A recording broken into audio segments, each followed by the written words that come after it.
What's up, Stokers? Before we begin this podcast, I want to let you know that we have a new Patreon that is up and running. Bonus episodes of the podcast. Check it out. Become a patron at patreon.com/chatgoesdeep.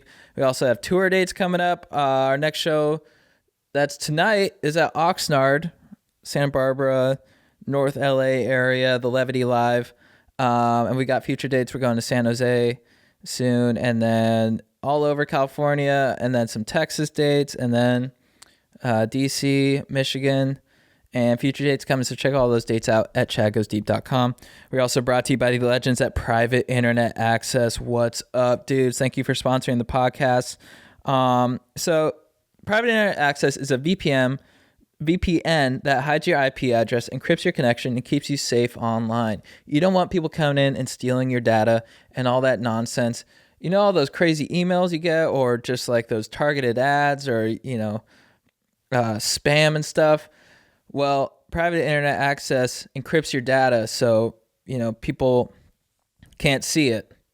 I don't know the technicals of it, but it keeps your internet safe. So I'm fired up on it. Go to privateinternetaccess.com/goingdeep. Get 3 years plus 4 months free for only $1.98 per month, 83% off. 30-day money-back guarantee.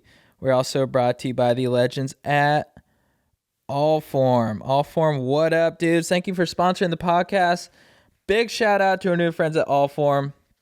They're from the makers of Helix. So, the mattresses, those dang mattresses. Well, these dudes, Allform, are with Helix, and they come with customized dank sofas with premium material, scratch and stain resistance. I got a dank ass chair with a nice extended leg rest for me. It's nice black leather with coffee colored legs, and it's really a dank addition to my place. So it's delivered right to you. Easy home assembly, modular design, the best sofa you can get. They're giving our listeners 20% off. That's a deal at allform.com/godeep. Check that out, dudes.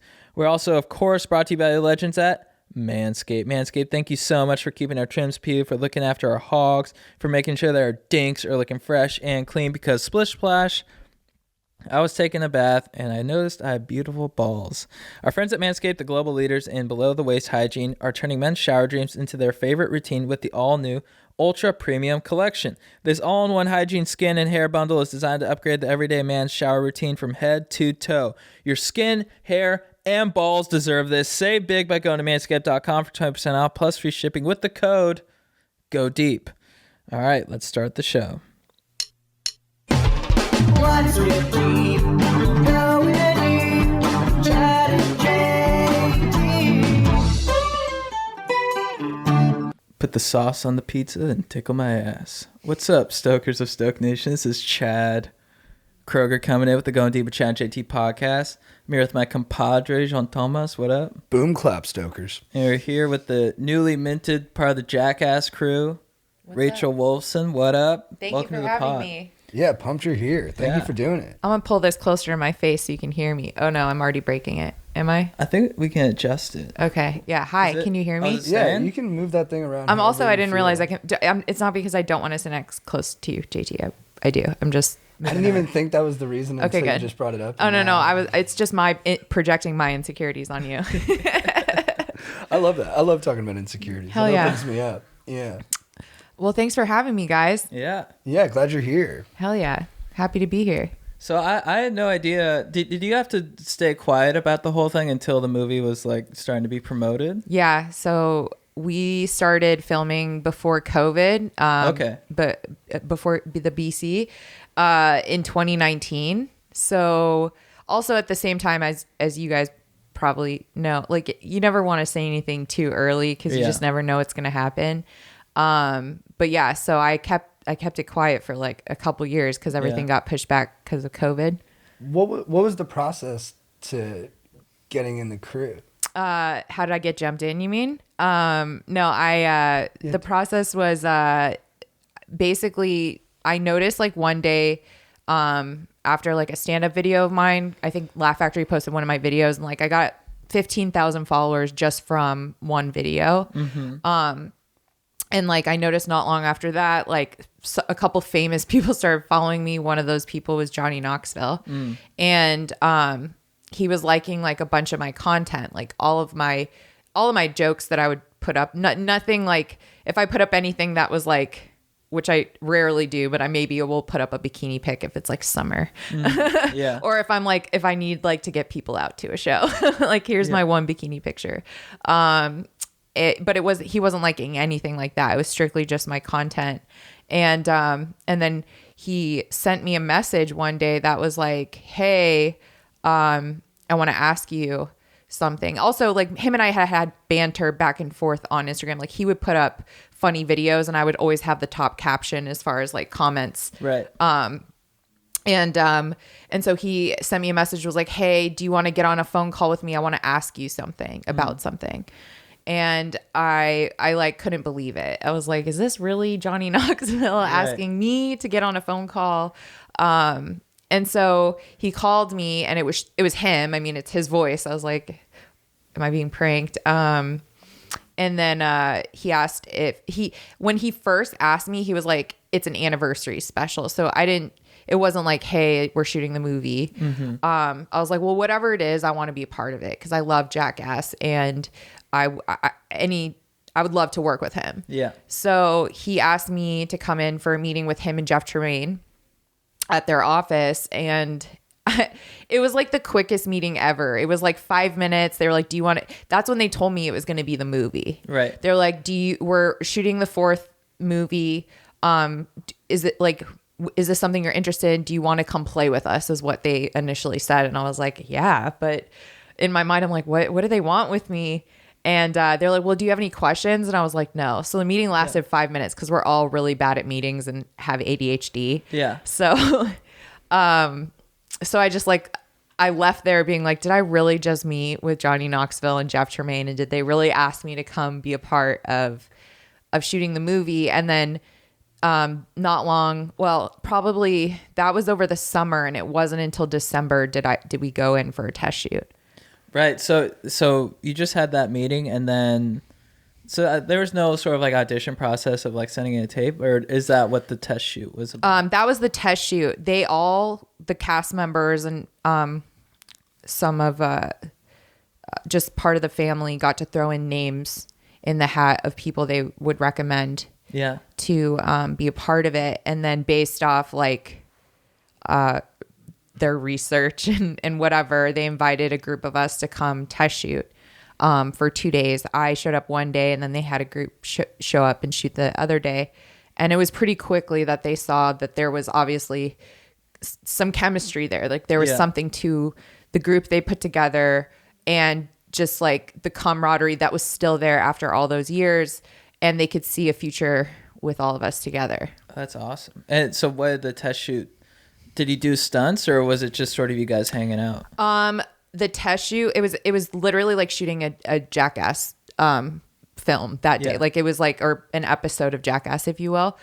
There were stunts right away. Like a lot of the stuff we shot in the test shoot made it into the movie. Oh, okay, cool. So, cause also at that point, this was before COVID and there was a lot of other things that I don't think they had to consider at the time. Mm-hmm. And the footage was really good. Yeah. So yeah. What was your first one?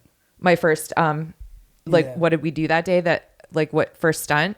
Mm-hmm. Well, I was mainly peanut gallery that day. Like I didn't participate in any stunts because I think also with me being a woman, they didn't know at that time how down I would be to actually do the stunts because I was always like, whatever they asked of me, I would do. And like, I knew like, oh, of course I'm going to get hurt. I knew what Jackass was. Yeah. And I knew that, that I was just going to come from a place of yes. And that I felt like no matter what, it's going to be coming from a place of comedy. So like, I don't have to fear getting not too hurt, but dying, I guess. Right. So how nerve-wracking is it to do? Like, is being with that whole crew, does it sort of build up your confidence of like, oh, I can do anything? Or were you just sort of like, how are your nerves when you're on set and you have to do a stunt? I'm definitely paranoid. Like I feel like I have to always watch my back. Like, Right. I was thinking about that too, of like being on set and like, like the fucking inflatable thing or like hits you in the face. Yeah. I'd be like, oh, my face. there's always, you always have to definitely watch out for your face and also your nuts. Just, mainly really every part of your body. But it's nerve wracking because, again, you never know if you're the mark or if you're in, if you're in on it or whatnot. Right. The prank could turn on you. Right. Or it's like a prank within a prank, like prankception. So I mean, it's all kinds of anxiety. It's anxiety of like, oh, are they going to fuck with you? And also you want to get the best shot like that. It is like not like a competition in a sense of like, oh, I'm better than this person. It's like, oh, you want to get the best possible footage. Right. So whatever that entails, if it's getting hurt, if it's having the best punchline, if it's, Yeah, so you're almost stoked if you get fucked up. Right. Like that's kind of the goal is to get hurt. But I also think that for me personally, me getting too hurt, it becomes not comedy anymore. So it's like, Yeah, there's a line. there is for sure. Yeah. But you didn't get too hurt. You didn't. I mean, I definitely got hurt. Yeah. I just realized like I have a very high pain tolerance. That's good. And it's kind of what is it? Masochist. It's like Where you like Masochist? kind of a like I'm a masochist. Yeah, well, like just like sprints. right with sprints. Yeah, Those are tough, with dude. when it comes to your Sprints are abs. Yeah, when it comes to my abs, I'll fucking kill myself. Yeah, for sure. I feel you. Did you always have a high pain tolerance? Like, did you know that about yourself, or was that something you figured out along the way? I think it's something I figured out along the way through painful things I've gone through. Yeah, that makes sense. Like through perspective, I'm like, okay, well, this is painful, but there's nothing more painful than this, like in my mind, I'm like, not making it would be the most painful thing. Right. Yeah, that's the psychic toll of that is worse than like right. falling off Like for me, gymnasium or something. For me, like almost mental pain is more hurtful than physical pain in some sense. Yeah, I think I like physical pain sometimes. I know, Yeah. because it distracts you. Yeah. Your brain gets like a flat line across it, and all the thoughts go away. Your brain's like, oh, thank God, a break, Yeah, did you find some zen like in those moments when you were getting like hit by the stinger from the scorpion? Was there?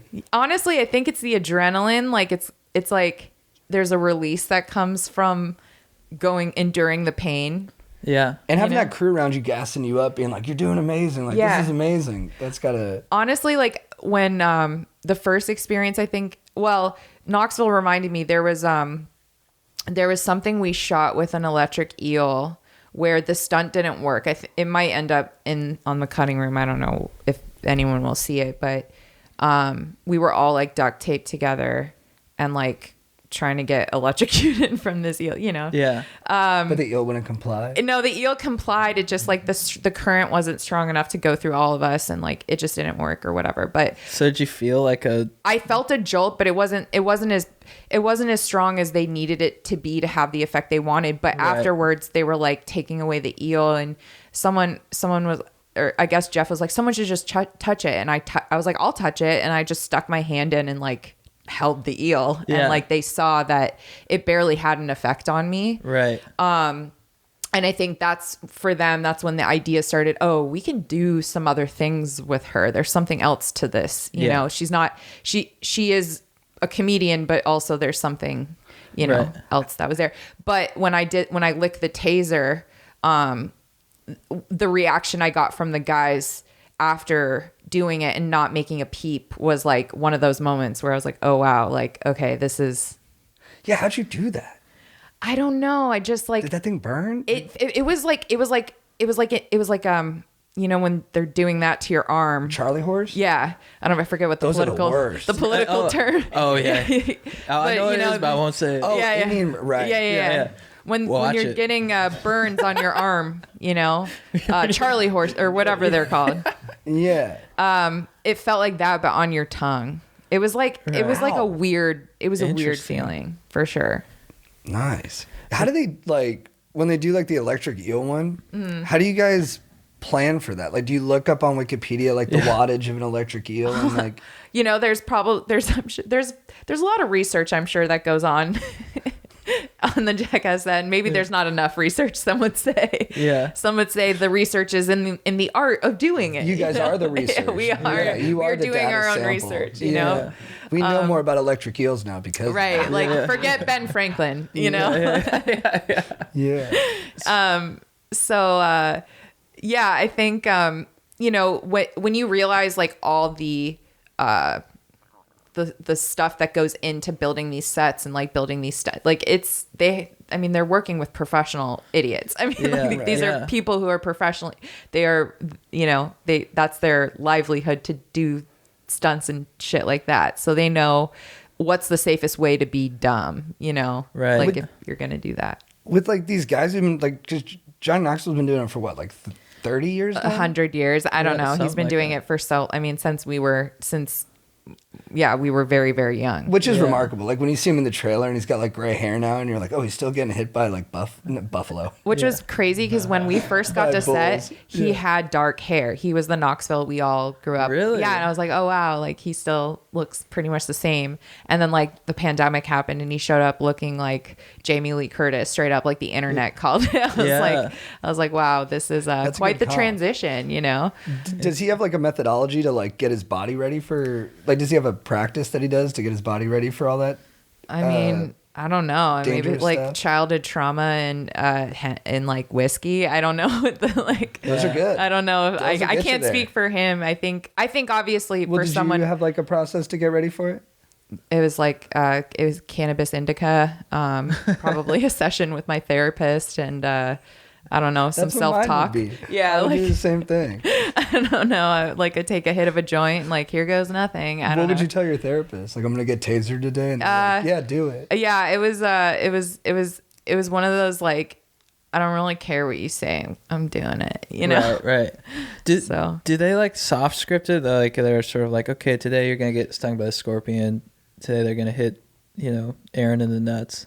Not everything is like nothing is like, there's no script per se. Yeah. They have stunts they plan on doing. Obviously not everyone is in the know. Like they stagger, like they have methods to this madness of like how to keep people in. Cause sometimes, like I said, you're the mark and sometimes you're not the mark. Right. So they keep it kind of secretive. So they for sure. Like there's things like, you know, like that'll happen where, you know, like they're like, don't say, you know, like, don't let other people, you know, so it's like, it's very much like that, but also with certain things, like they came to me and they were like, would you be comfortable doing this? And I said, yeah. Right. So, because I was wondering, like, do they say like with the scorpion or the taser? It's like, do you know? I knew ahead of weeks time out? I was gonna do. I knew like maybe a week or two out. And with those two specific stunts, they asked me if I would be comfortable doing that. Yeah. But I didn't know what the bit surrounding it would be. I didn't know. Yeah. Interesting. That probably gets better reaction. 100%. Yeah. Yeah. And honestly, even if they, in that moment, if I didn't know and they would have came to me 5 minutes before the bit, I still would have had the same reaction. Like I still would have been like, yeah, of course. Yeah. And I would have had less time to psych myself out. I would have just gone right in. Yeah. But at no point did they ever come to me with anything where I was like, okay, maybe I won't do it. You know, I just knew I was like, I'm going to do it and I'm going to try and get the best shot. Yeah. So. Yeah. Did you pray? Does meditating count as prayer? It's a good question. I think so. I think what I said was like, I just hope this is funny. Yeah. You're a pro. Yeah, that's a true comedian, right? Yeah, that's got to be. Because I was thinking about that, like doing the stunt, and then were you sort of like, I have to have something witty to say, like that kind of pressure? I always have that pressure. Like I always like, I'm like, okay, like in my mind when we're doing something, like I'm having the jokes run in my head, you know, like there's things where I'm like, okay, you know, but also at the same time, because you don't know what's going to happen. It's almost like, you know, what happens in the moment is always what I think is the funniest. Like that whole, when he dropped the scorpion on my chest. Yeah. You know, that was completely by accident. And that whole scene where like he didn't want to get it off of me unless he asked for permission, which was like he did the right thing in the moment of which, because it wouldn't have bothered me per se if he had just done it, because that wouldn't have bothered me because he's trying to help. But I think there would have been some discourse, like a discussion around that if he didn't ask to do that, you know? Yeah. That's a tough one because, the scorpion's dangerous, but at the same time, you got to respect personal boundaries. And it also was, all of it was funny. Yeah. You know? It was really funny. Right? Yeah. It was one of the... I was in a theater when I saw it. Yeah. And, like, it's one of the best theater movies, Oh, you know? of course. Because it's such a communal experience, and everyone just... Like, you know, there's like a million bees on Steve-O's dick, and it just connects the, like, 200 people in this room. Yeah. We're all on the same page. We're just like, yes, this is what we needed. Yeah. There's nothing like grown men's penises just bringing everyone together. And I've often thought, like, how responsible we are for children seeing their first pair of balls, you know? Like, that's something so special that... It's probably the first time I saw, like, a normal-sized dick in media. You know, because I think, you know, I'm a child of like Kazaa, so I was watching like porn and I'm like, what the fuck is going on here? Right. I have such a long way to go. And then Jackass came out and I'd see like Pontius's piece, which is, you know, formidable, but it's still in like the regular human realm. And I was like, that's cool. That's how I felt watching Chernobyl when the miners are nude, you know? That was very comforting to me. I was like, oh, they have like regular sized dinks. Yeah. The most badass miner, like the leader guy, has like a little dick, but he walks with such like proud shoulders, you know, and a life experience. So you're like, it's a badass. Like without these pieces of content and media, like would the penis ever be relatable to, you know, the math? So I see the importance and value of that. It's in a way, it falls under the body positivity movement. For sure. It's the softer side of the penis too. Yeah. It's like how it can be fun. Normal dinks. Yeah. That's big for us. The first time I ever got high was to Jackass 2. Really? Yeah. What was what was the process there? I was in Mendocino County with my family. It was holidays. And my brother-in-law was like, you want to smoke a joint? And I was like a sophomore in high school, and I smoked it with him, watched Jackass 2. Hardest I ever laughed. Did it? Yeah. How'd the weed affect you? Good. At that time, well, I don't for some reason, I don't vibe that well with weed. I haven't smoked weed in like 8 years, but. You're naturally chill. Yeah, I was like, I already am there. So I think we were talking about this the other day, like it has the opposite effect on me. So I'd be like a oil tycoon if I smoke weed. You know? Oh wow! It'd make you too full of avarice. It'd make me a ruthless businessman, I think. Right. Yeah, like it almost would be unfair to us, you know, to have you in that state. Yeah, you'd be like Putin, dude. Stay off the weed, bro. Who knows what countries you'd invade, dude. Yeah. It's scary to think about. You have no respect for sovereignty. Yeah. Well, when California legalized weed, I was like, careful what you're doing, bro. I was like, when did you start smoking weed? Oh, I was 19 when weed came into my life. So kind of late, I guess, if you would say. Well, yeah. I mean, I think I missed the boat in high school, because my parents just scared me. They really they used like scare tactics, to dissuade me from living my truth. And they told me that if I smoked weed, I would die. So really? Oh, wow. Oh, yeah. Like they were like, if you smoke weed, you're going to end up on the strip acting all crazy. I was like, but everyone's doing it. It seems so fun, you know? Yeah.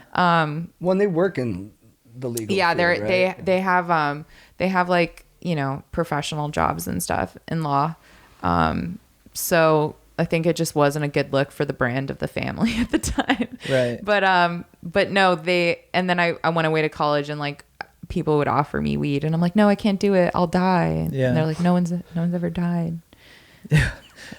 Yeah. Your mom was on the OJ trial. She was the judge that put OJ in prison, or, you know, she was the judge that presided over his case. It was a group of 12 jurors who decided. The one where he did the like sports memorabilia. Yeah, the memorabilia. Like jacking. Mm-hmm, mm-hmm. Well, tell her thank you. People were pumped. People are still amped about that. I don't know how OJ feels. But yeah, he yeah, people are still amped about. I'm just I don't want to say grateful, but there's still an audience who knows who OJ Simpson is. So Yeah. at least there's that. I think that story will keep coming back too. He'll get like a new doc every 10 years. Something. I'm just waiting for his podcast to drop. Yeah. I mean, do you follow him on Twitter? I do. It's very entertaining. I think he just like yesterday offered his 2 cents on the Ukrainian Russian. Did he? What did he say? does do that. Did he have a good take? I did. I honestly, I was like, I'm gonna have to wait till I can like get into a good hearing place so I can get this intel. Hey, Twitter you know. world. So yeah, you know, Did he have a comprehensive plan for NATO? I'm sure he does. I mean, he's one who comes. He's a man with plans. Yeah. He plans things. He Right. plans You know? and executes things. Yeah, That's true. he executes. He golfs and then gives hot takes. Yeah. So Was your mom like a celebrity after that? it was weird because like my mom, she ended up getting a court TV show for a year after called Swift Justice with Jackie Glass. Nancy Grace had it for a couple years and then my mom took over. But she was never like I want to be a celebrity judge. Like she really enjoyed being a judge and her career, and Hollywood tried to like come in and like, you know, but it was honestly like right before, you know, video and social media and things like that. So I feel like it could have had more of a chance if it happened a little bit later. But she did that court TV show for a year and then she went back to Vegas and started being a private mediator. Does being that close to like the legal profession, did that make you more afraid of the law or less afraid of the law? Oh, good question. Honestly, I've always been afraid of it. Like I've always felt like even as a kid, my mom would threaten like if I did something wrong, she could get out the kit to like find out if there's fingerprint. Like Really? if I went through like my dad's like gum, like he had this where we keep gum and candy in the middle of his like a center console. Yeah, I didn't know the word for it for a second.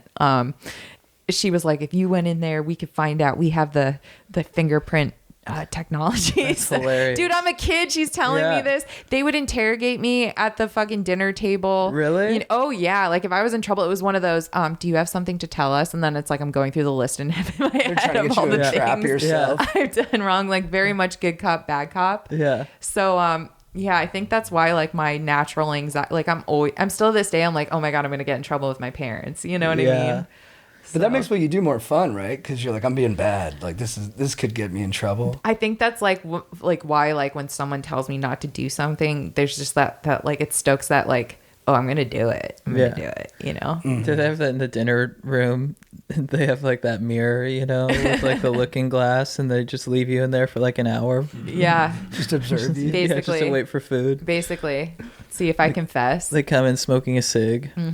Were you like, did you get in trouble in school or were you like a straight and narrow? Oh no, I was always in trouble. Like I was a distraction, which my teachers were confused because they're like, she's smart, but she doesn't act that way. Yeah. You know, like we can tell she's smart in, you know, in writing and English, but I didn't give a fuck about math. Like even as a kid, I was like, you can't make me learn shapes if I don't want to embrace them, or even numbers. Like I just didn't get the language. So I was in and out of the principal's office. The teacher always knew my name. Really just. What was it about shapes that didn't interest you? Honestly, I just didn't care to know the circumference. Like get a carpenter or get someone who cares about shapes. Like, you know, Yeah, get a compass. I just think like if kids don't want to learn math, then you shouldn't force them. Like find out what they're interested in and then force them to pursue their passion. Yeah, like let it be a choice. Right. Like throw them a math book and be like, do you like this? And if they're like, no, you're like, well, okay, we got other options. Because like besides like what, I don't do any math on my own on, you know, like No. I have the calculator. It just feels Yeah. like a waste of an hour every year of my life for like 12 years. Yeah. But like good on the kids who love math. I support their journey. Yeah, no hate on Totally. the people who love No math. hate. Yeah. We- You know Amir Kabiri? Yeah. He's teaching himself trigonometry right now. See, we need legends like that so I don't have to. I'm triggered. Like that triggers. Trigonometry triggers me. Yeah. I'm not doing it, but yeah, that's great. I think 1 year this school just gave up on me because I was just so bad at math, and they were like, you know, if we just hold, like, we agree she's just not gonna we're not going to force her to keep learning this anymore. Right. Yeah. Like I just got through that one class and they're like, okay, well, we're just going to figure something else out for her. Yeah, I remember I had math and I took like one class in college and it was like algebra 2 or something like that. This time it's personal. Yeah, it was summer school. I fucking failed so hard. It's a sequel. Dude, yeah. Because you have to like do the I still have nightmares about it's typically you know when you have those nightmares like where you like don't finish a test, you didn't study. Yeah. It's always with math. Okay, so like why did they that was the last class I took was business math. I'm like, I don't even have a business. Like, Yeah. why am I doing math for this business? I liked philosophy. That was my major because you could just be like, what? How do I know if that's objectively a surfboard? You know, like you know, and then people are like, wow, that's so profound, and you're like, I could get behind philosophy. Philosophy is fun. What else could the surfboard be? Well, this is, there's objectivity and subjectivity. So in my subjective perception, that looks like a surfboard. But objectively, is it still? Because it could be subjectively to me because a boogie board. Well, yeah, because that's according to my perception. Because my senses, my sensory perception is saying that's a, but there's no way to confirm that I think it's the same kind of board or even a board. Yeah, well, according to your perception, that could be a 6'2" stretch. That's fire. All right, moving forward. That's why philosophy is cool, though. Yeah, that is why. Yeah, it's because you'd be like, oh. See, I could have a conversation about that, but like if you're trying to get into fractions and it's brutal. Yeah, don't. Yeah, bring long it division. Yeah. I haven't done it. No. In years. No. So what was it like? Going back to Jackass, what was it like shooting during COVID? Was it hard to prank people when you had like a compliance officer? It was crazy because like before COVID happened, I'm walking onto one set. When we first started shooting Jackass, the first day on set, they had someone giving like the big concern on set was sexual harassment, like on any set. So they made sure all movie sets had like an HR sexual harassment compliance officer. Right.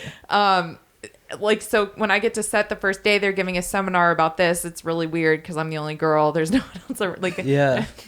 You're the only. I actually feel very comfortable. I think they're the ones who are uncomfortable, Yeah.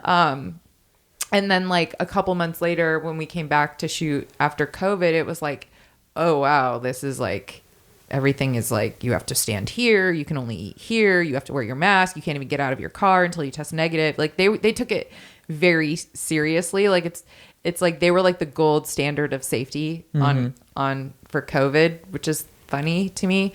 And then when it came to the pranking, like so I had this like idea of like all the kinds of things we would be able to do. And then with COVID, it just like, it got weird because they had to work around, testing people before they came to get pranked. So it's like, how do you convince people? Like, what do you do to get them to agree to doing that essentially? So, right. Or like, how do you get them tested and then still get them surprised when you need to? Because the furniture store was a real furniture store, and those were temp workers that were hired to work at the furniture store that day. So they were thinking they were going to work at the store, but they had to get COVID tested before they can come into work. Right. Oh, smart. Interesting. So, wow. Yeah. I never thought about that. But I mean, that's why I think in this movie you don't see as many public pranks, because that I think they had saved that for later, not thinking COVID would exist. Were there any moments when you thought someone was gonna die, or someone like were there any moments where you're like, I don't think this is gonna end well? Yeah, I mean, there was definitely. I wasn't there the day of the bowl, but now that I saw it, that for sure, after watching it, I'm so glad I wasn't there for that. I would have, it would have been really hard to see Knoxville lying on the ground like that. But there was definitely, I mean, watching Poopies get bit in the face with I don't know how poisonous that snake was, but that was so intense. Yeah. And just, I mean, there's all the stunts you see. I mean, there's always a risk that they land they're professionals. but there's always the risk that one small tiny thing could go wrong. Maybe there's a rot or like there's something where they land like at any moment. So there's always that, they're gonna get, they could get seriously hurt. Right. I don't think that ever really goes away. The fear that it could go wrong, or just the fear that like, you could get seriously hurt. You could always get seriously hurt no matter what. That's exciting. It is exciting. Yeah. Keeps it exciting, I think. Mm-hmm. Which is ultimately what everyone wants to see. So. Totally. The tension. Yeah. Yeah. I mean, and how, where's the funny in it? Why does it make us laugh so hard? You know what I mean? Yeah. It is. I think it's your guys' reactions. I think that it's the tension, like when you're going towards the thing and you're like, oh my God, this is going to be fucking awful. And then you guys always make it funny afterwards. Right. And it's such a big release. Yeah. Right. I mean, also because it's like, even just like growing up, when you see someone fall, there's something funny about like, you know what I mean? Even with the reaction when someone falls, like when a kid cries, it's like, no, it's like, it's funny. But even if they don't, it's also, there's something about us as humans, we go through pain. And oftentimes the only thing that makes us feel better is to laugh at it. Right. And to find the funny. Yeah, laughing at someone else's pain. Right. Yeah, because the best YouTube clip of all time. Remember like early YouTube where it was like, there was the fat kid almost falling off the roller coaster. And he's like, Janice. And he's getting strong. And then there was a really quick one of the fat kid on the bike just hitting the dirt and going, ugh, and falling down. Yeah. And I still watch those today. Yeah. They make me so happy. Oh, yeah. I think too with Jackass is always like the crew, is because to me is when I'm watching, I was just always like, it just looked like a really fun hang. Yeah. And that's the part that I love the most of just like everyone hanging out, like laughing together. It's like when Wee Man was getting shot with the, was shocked on that chair, and it's not Aaron. Who's the other? But they're just dying laughing. That's just like, it just brings you back to just hanging out with your friends, and it's like that. I think that too is just such a great element of the movies. That I agree. Like I feel like everyone, like when you're watching this group of guys, these people, someone there reminds you of someone you grew up with. Yeah. And I just feel like these guys are all so funny individually. Like some of them do stand up, but I mean, Steve-O is so funny. Mm-hmm. I mean, Aaron really he carried this movie. He was so good in it. And just seeing like how his character, how he's kind of evolved over time. Like at one point, I mean, historically, Aaron is like kind of like I don't know. He's like annoying. They love to pick on him, but he's so funny in Forever. It's really cool to see him kind of evolve into this person that he is. And even Wee Man and Preston. I mean, I love those guys. They're all great. Yeah. And it really is, it feels like, I don't want to say blessing, because to me, it just seems so cheap in terms of like the opportunity I got to really get to know these guys. Mm-hmm. I'm very grateful for the experiences I had with them, and the fact that they opened up, their family to me. And I don't know. I've really enjoyed getting to know them too. It's some of the best times of my life, for real. Yeah. Were you guys pranking each other off camera? Oh, there's like clowning is always going on. There's just like constant, making fun, and there's always some shit going down. Like, do you like to talk shit?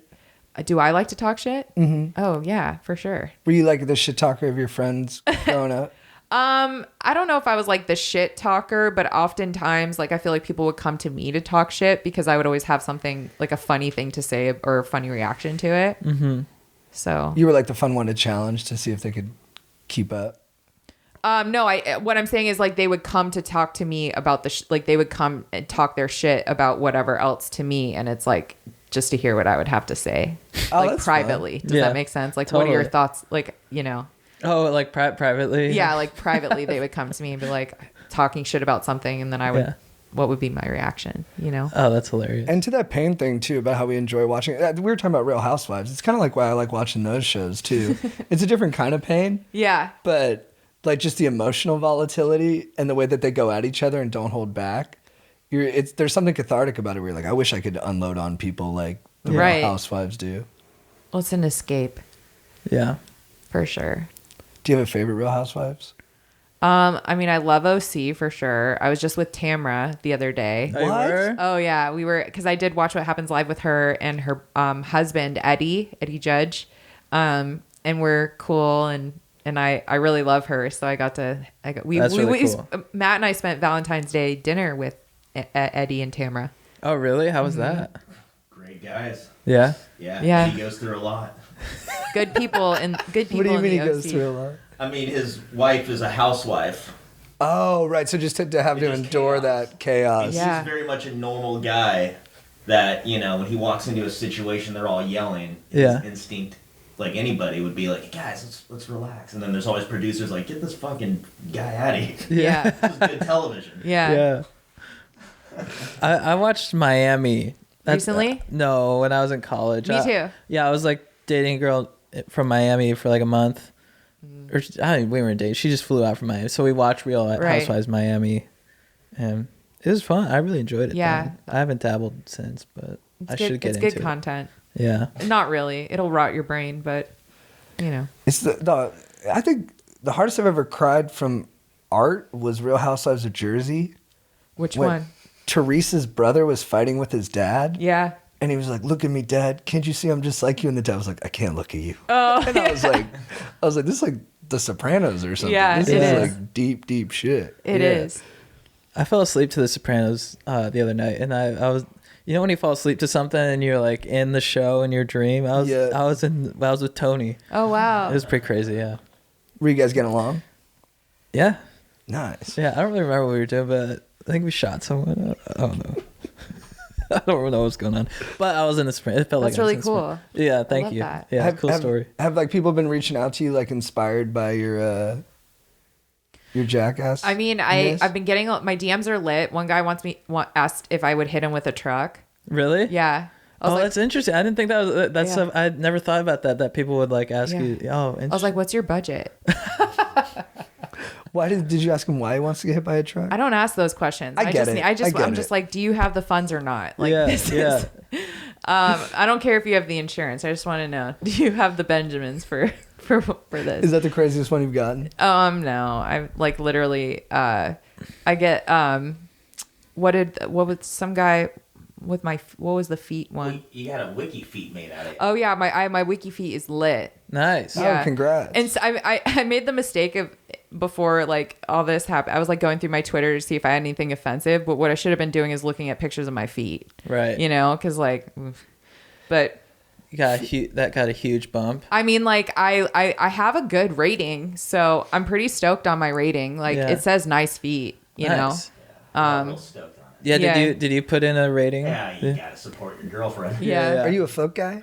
No, but you know, it's just that's what's happened. You like my I can't feet. let these other guys rate her feet. Right. Yeah. You got to get in there. Yeah. Yeah. Yeah, they're great. You do that great feet. I know from experience. Yeah. Yeah. Yeah. You did Yeah. you did make a comment though under Yeah. yeah. Somebody was like, "I want to smell your feet," and I replied, "They're great." They smell great. It's very supportive. What Yeah. percentage of the population is into feet? Is it like 10 or know. 15? You'd be surprised. Yeah. I don't Yeah. know. I like feet, but it's not like the be all end all for me. Yeah. I don't. I have none of that. Yeah. Yeah. Chris Gardner does. Yeah. Yeah. He's Is a it foot guy. because they're covered all the time, so there feels like there's something kind of like you unearth something when you get in there? Like it's I like just think there's no just so much treasure. going on down there. There's like one toe that's bigger than the other, and then there's like several other smaller toes, and then there's like crevices, and then the arch is like some people Right. find that part sexual. Also, feet can come with a smell. People are into smells. Yeah, there's fans out there. I'm right now, just- their mouths are fucking Yeah, I'm just drooling. breaking it down step by step here. You know. It's a good call though. The architecture of the foot Yeah. does offer a lot. Right. Like, because, like, I think, like, people who appreciate curves of the body, you can't forget about the curves, Right. you know? Now I think all feet people are like Leonardo da Vinci or something. They're Yeah. just like they're connoisseurs. Yeah. Yeah. Of design. Yeah. Interesting. That makes sense. That's Like I feel like respect, guys. I didn't know. I feel thought like you if- guys were just weird. yeah. And I like feet though, but now I get it. Yeah, I mean, I feel like those kinds of like you're just born that way. You know, you don't know why. Right. It's like orientation. You don't ask questions. You just They scan your brain and there's just like a little tiny foot. a foot in there. with Just a heart. little tiny foot in your has brain. a heartbeat. You know. You're like, what if it's genetic? You're like, I'm a foot guy. I'm like, so is your father. Yeah. and his father. Yeah, long life feet guys. You're like, I don't know. I'm marrying a foot guy. Like, Yeah. my kid's gonna. Were your parents stoked on Jackass? When I first called them, they were concerned for sure. But I was like, you guys, listen. Yeah. We're gonna take what we get here, okay? Yeah. Like we're just, I don't care I'm doing it. Like they were concerned, they were scared, but it didn't matter to me. I was gonna do it. They also like didn't want me to move out to LA to pursue my dreams, and I was like, well, you're wrong. I'm gonna make it. And they're like, so many people say that, and Right. and then Yeah, because for the audience, we sort of we're in open mics together for probably like what is it, like 4 years now? since I think since I started 2016. 2016. Yeah. Yeah. That's when I saw both of you guys at the mics. Yeah. Yeah. And then we did I don't know, we haven't done a ton of shows together, but we did one at the Ice House like A while ago. 2 years ago now. I mean, that was like pre-COVID. Right that before was the pandemic. Right before COVID. Yeah. That was fun. Yeah. Good acoustics in that room. It's good. Room. That is cool. And I like the people in Pasadena. Yeah. They're nice there. They are nice. I'm really interested too, like how you've had this like huge moment. Has it just been like a whirlwind since it came out? I mean, yeah, it's my social media is off the chain. Like just the messages I get, you were talking about, like I've been getting a lot of messages from young girls, which are really cool. That's cool. That's awesome. And guys, I mean, like guys are, like people are very supportive of me being in this movie, which is like ultimately what I wanted. I knew that I was walking into this franchise that had a very loyal fan base, and I didn't want to disrespect the fans, and I wanted them to know like I was a fan growing up too, so this means something to me as well. Yeah. And I just wanted to make them proud. Like if I was gonna be a girl in Jackass, not that was something that I'm like, oh, I'm a girl. It was always like, I'm new, so I want to prove myself. But if I'm out here representing, women, then I wanted to at least give them a reason to be proud. Guys and girls, just as someone who, is new to the family. Yeah. And so, yeah, that's great. That's awesome. It's a big thing to inherit. Like you're coming into kind of like a institution that's like sacred to a lot of people. So yeah. I could imagine you're like, all right, I got to do it for. You got to do it for a lot of people. You don't want to let people down. I never wanted to let people down, and I think definitely like representation matters, and the fact that was I was given this really cool opportunity, it was important for me that I did a good job, or at least that I was down and willing. Yeah. And like I get a lot of messages from girls. It's like, thank you for representing like that girls can be dumb too. Yeah. That's huge. I love that I'm the face of Yeah. of That's really sweet though. yeah. I took it as a compliment. There's probably some girls acting a fool in school right now. People, because of your influence. Yeah. People are already like trying to do the taser stuff on their own. I don't encourage, the stunts. I don't encourage it to be done at home. But I think one of the coolest messages someone sent me was they were at a movie theater in Brooklyn and someone was dressed up as me as a mime. Oh, really? Yeah. Oh, dude. Oh, that's cool. I know. I was like, wow, that's amazing. Yeah. So, and then I did a cameo the other day. This guy had me do a cameo for his daughter, and then I saw he posted the cameo, her reacting to my cameo and seeing, wow, this is like, she's got to be like 7. She's not that old. I was like, she was so excited, and I was like, wow, like I didn't have that growing up. Like I didn't have someone that represented me. I didn't fit into the like straight and narrow. Right. And I think that was really cool. That's awesome. Mm-hmm. How was it? Was it hard to like stay quiet about it? Oh my God, it was so hard, you guys. Like, especially anytime, because my biggest thing, I'm going through it right now with rejection because a lot of good things are happening, but there's still a lot of rejection, you know, on a day. There's always one good thing and then there's 10 things of rejection, you know? So it's like having to deal with the balance between the highs and the lows. And so, yeah, I mean, just like knowing, you know, what I knew and also, you know, still having, obviously I'm always going to still go through the rejection. It's like, all right, well, I feel like one day you're going to want me around. You know? Yeah. So. No, it's, I can't imagine, especially with Jackass too. Cause just to say like, I'm in Jackass, like it'd be so tough to like, not just like be like, I told like a couple people, like I told my family obviously, and like a couple close friends, but for the most part it was like, I had to keep it to myself. And then just like hearing every time it would get pushed back. Right. 'Cause it came out like 2 years or a year after it was supposed to. Yeah.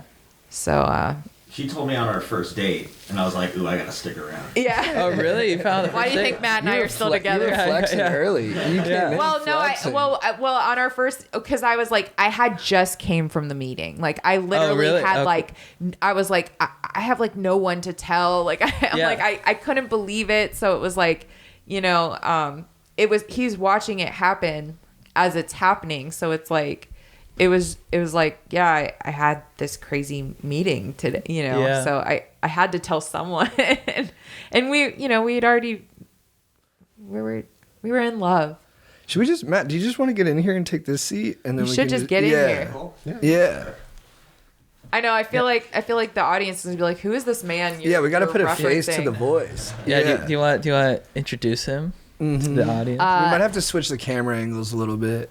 Yeah. Well, I gotta say, this is quite the honor because you know how much of a fan I am of you guys. Dude, I'm a big fan of you, man. Like, he was really stoked when I told him I was coming on your guys' podcast because he constantly, whenever, like, if we ever see you guys, he's like, "Oh, I love those guys." That's nice. So sweet. Well, I'll even tell you this: that night that our first date, when she was telling me this, you know, we're talking comedy because obviously, and I mentioned you guys. Oh yeah, you were part of our first date. Yeah. Oh, that's so nice. sweet. Yeah. We talked about how like those guys are the funny. That's what I like. Oh, thanks. In comedy, and then that's she what meshed kept on us that together. and I was like, oh, cool. Okay, we kind of have similar senses of humor, I guess. Yeah. No, your bit about your stepdad sticks with me because every time I see you, I'm just like, Tony. Yeah. I get DMs about Tony. The way you say Tony too, like, fuck it. I don't know. It's real. You know what I mean? It's like, that's such a I'm fucking your mom name. You know? So Tony. Yeah. Yeah, dude, Tony comes in. Yeah. This is my boyfriend. Everyone, his name's Matt Edgar. He's a very funny comedian. Very funny comic. Great to be here. Thank you, Rachel. He's my ride.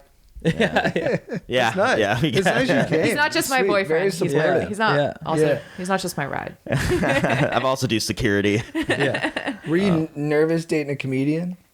I was until I got to know Matt and I realized like I have a really good comedian. Like I have he's a nice guy. Mm-hmm. Nice. And that no matter what, you know, if we broke up, like at least the jokes about me would be funny, you know? You're damn right. That's huge. So, because like I can't have him out here bombing over material about me post Definitely not. breakup. Right. Yeah. Like, yeah. I mean, that was probably the last time I was really, really nervous on stage. I've been doing this for 15 years. I'm pretty comfortable. But, you know, a few years ago when we started dating, you know, we do our first show together. I think I was probably closing it and then you're on. But I mean, that was the last time I was like, fuck, dude, if I for some reason have some weird night, you know, it's like chemistry could be off or whatever. It's like, how am I going to be able to like convince her that I'm funny? Dude, I just started dating a girl like a month and a half ago, and our second date, she came to a show. Oh my God. It's a risk. I was a big risk. I was like, you almost want to, it's good that that's only the second day. You almost want to get that out of the way. Yeah. You know what I mean? Because that was like in our first, probably like official week dating when she saw me. It was like, okay, well, I won't get too attached if I bomb. Yeah, if he bombed, I would would already said I love you. Yeah. I was actually sitting on the I love you. I wanted to see how the set went. Yeah, if he bombed, I I never would have talked to him again. I respect that. I respect that. I respect that. That's the right sorry. approach. No, totally. Yeah. This isn't gonna work. Yeah. Were you nervous doing stand up in front of him? For Oh the my first God. time? I think did I throw up? Oh, she was all sweaty. It was so I was hot. really Yeah, nervous because I was nice. like, oh God, at least he still thinks I'm hot. You know, like Yeah. as a girl, I still have that. Which that would have worked. That would have kept it going for a little bit longer. Like we would have lasted a year. You would have remembered. Yeah. Yeah, Right. Stuck in there. Yeah. Yeah. Would have been a rock in your shoe. When I was doing that show, I was like, man, I'm so envious of musicians because they can just go out and like with comics, it's like where the stand-up comedy, it's like the audience is like you're relying a lot on the audience to be a good audience. Yeah. And when someone's coming to see you, it's like a lot of. But with like if you're a musician, you can just come out and rock it. Mm-hmm. I feel like, and it's like much easier. Oh yeah. Well, I out. think the big thing is that to learn stand up, the only way we practice is by doing it. Yeah. That's the only way to practice. Musicians get to they get to strum their guitar in their room. Yeah. And learn that way. But like we learn in real time. You learn through embarrassment. Yeah. You know. You do. Yeah, and if they mess up too, it could be like part of this like soulful vulnerability. Oh, it's the realness. I love it. I love when that shit happens. In stand up, everyone's like, "You're a coward." Yeah. Exactly. Did you study like art in college, or were you going another way? I was a communications major. Some would call that art. Yeah. What is communications? It seems like what we're bullshit. doing right now. That's what people say, We're right? just talking. It's like if you don't do math, like it's like Yeah, if you're not gonna go into like a respectable field, you become like a communications major or like a psychology major. You know, that's what all the hot people in college. that's the communications degree and you get psychology. if your parents make you go to college. Yeah. Dude, yeah. Yeah, truly. Like because my parents were like, go to college, and I'm like, but what for? You know, Right. And so I picked communications because I was like, well, I communicate. You know, people communicate. I didn't know what I was doing. I just picked it. Did you still enjoy college? I had a good time. I had a great time. Where'd you go to school? I went to several schools. I went to a small school in Vermont for 2 years, which was like a junior college. You had to have a learning difference. What's a learning? What's difference? that? Well, it used to be called a learning disability. And now I just found out I'm different. I'm not disabled. Nice. Do you mind me asking what your difference is? I have ADHD. Oh, let's go. Yeah. I'm somewhere between ADHD and bipolar. So. Yeah. So I was diagnosed bipolar when I was 12, but I just, I have borderline personality disorder. That's like the latest diagnosis. But I have ADHD. I was diagnosed when I was 5 and put on Ritalin and all that stuff. All that fun stuff. So the junior college I went to in Vermont, you had to have like dyslexia or ADHD or something like that to go there. Cause I just like school was like really hard for me. Just like learning, I just didn't learn the same way. So you as have to like everyone else. test bad to pass. You have to, like failing is like a good thing. Like congratulations, you're Yeah. just dumb enough to come here. No, I'm not dumb. I'm different. Right.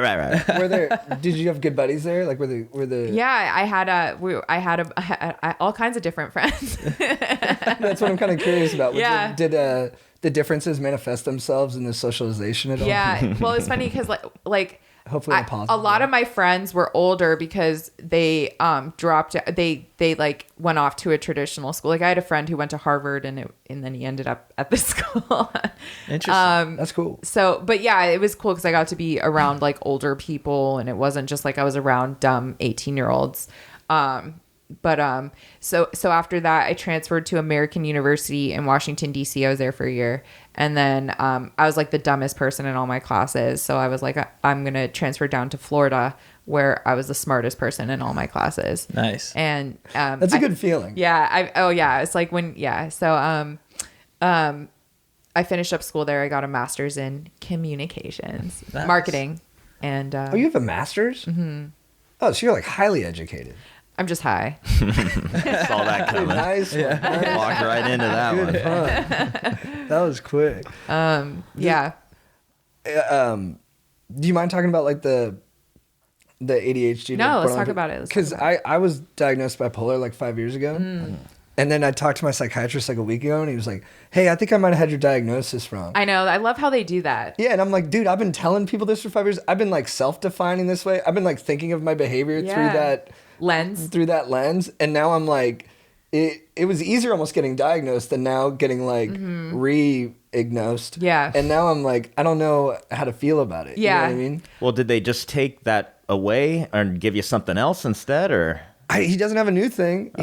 He said maybe just high anxiety and like some other stuff. Yeah. But I feel you on that. I feel like, we're living in this world where there's so many different kinds of triggers, like the internet and all this information that's coming our way. And like as kids who grow up in the medication generation, like we're the first group of kids who've had to deal with like being overstimulated with all of these different kinds of factors. So it's like, I feel like what we're dealing with is so new that they're so quick to want to put like a mental illness on it versus like, okay, maybe it's not an individual problem, but maybe like a society, like it's like what's happening in our society. yeah, maybe it's the state of the world a little bit. Yeah. And like the accountability, like the responsibility doesn't necessarily need so much to fall on us. Like, oh, here, take a medication, take a pill. It's like, okay, no, we need to change as a society. Like there's a reason why we're reacting to this as mentally unwell. It's like, look at what we have to. It's like the tree is rotten, but we're trying to like jam something in all the little berries that are growing on it. It's like, well, maybe you got to fix the tree. Right. Exactly. And I Give think the tree some Ritalin. Yeah. Yeah. Put the tree on. That was like what they had. I mean, I was put on Ritalin when I was 5 and like started taking Adderall when I was like that young. I mean.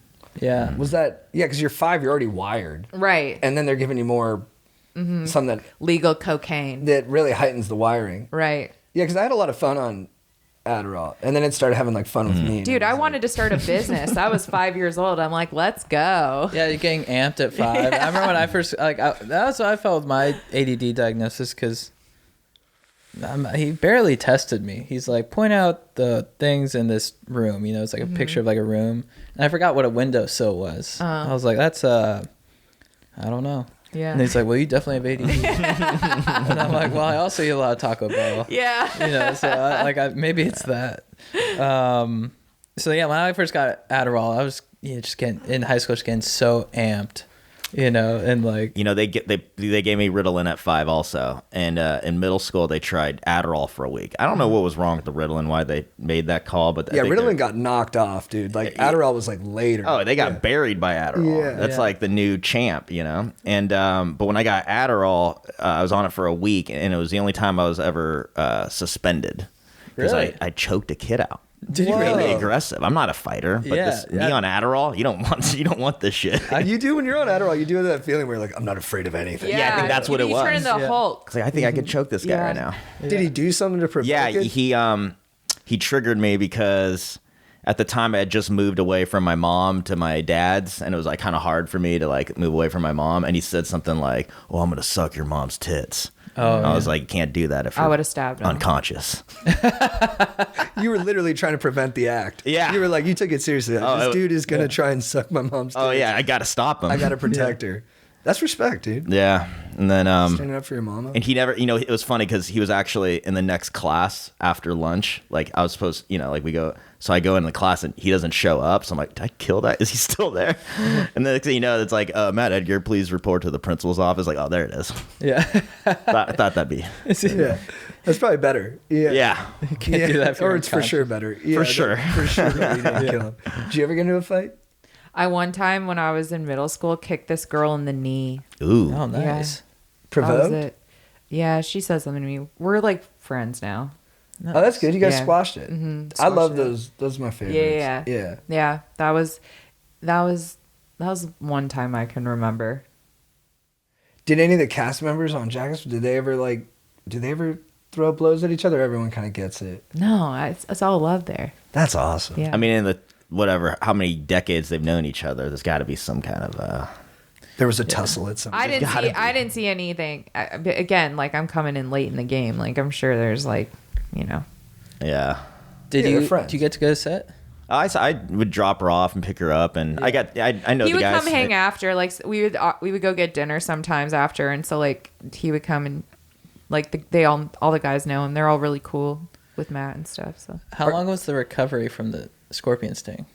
a couple of days. Like I noticed that my lymph node was swollen. Like I think the venom just started slipping down in, like my body was just like processing it because it was a foreign agent inside me. Yeah. And I was like, wow, my lymph node is swollen. And I went to the doctor and I was like trying to explain to them what I did. They're Yeah. like, so you let a scorpion bite you? Like, I'm like, yeah, it's art. Okay. Yeah. And they didn't, they were like, yeah, you just got to let it, like your body. Process. Yeah. Are you less afraid of like dangerous animals now?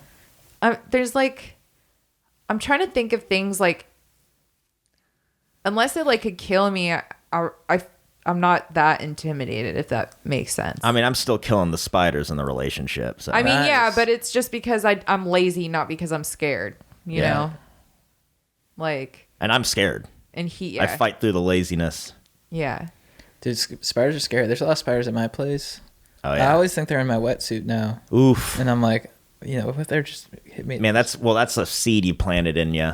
You know, like Yeah, think of that. Like that would what- torment me. You put on the wetsuit. Dude, yeah, because they were, it's just hanging in my backyard. And it's like, when I put it on, I'm like, if there's a spider, it just bites my nuts. Yeah. You'll live. You might like it. It could get swollen. Right. Yeah. It could be better. Dude, good call. Yeah. Then everybody starts doing it. Yeah. I'm telling you, like, you might have, like, stumbled upon something. That's when you flash dong. Yeah. You got a hot Swollen. date that Yeah. night, go borrow your friend's spider. Look at the girth on this Yeah. guy. You know chicks Yeah, look love at the- huge nuts. Yeah. Yeah.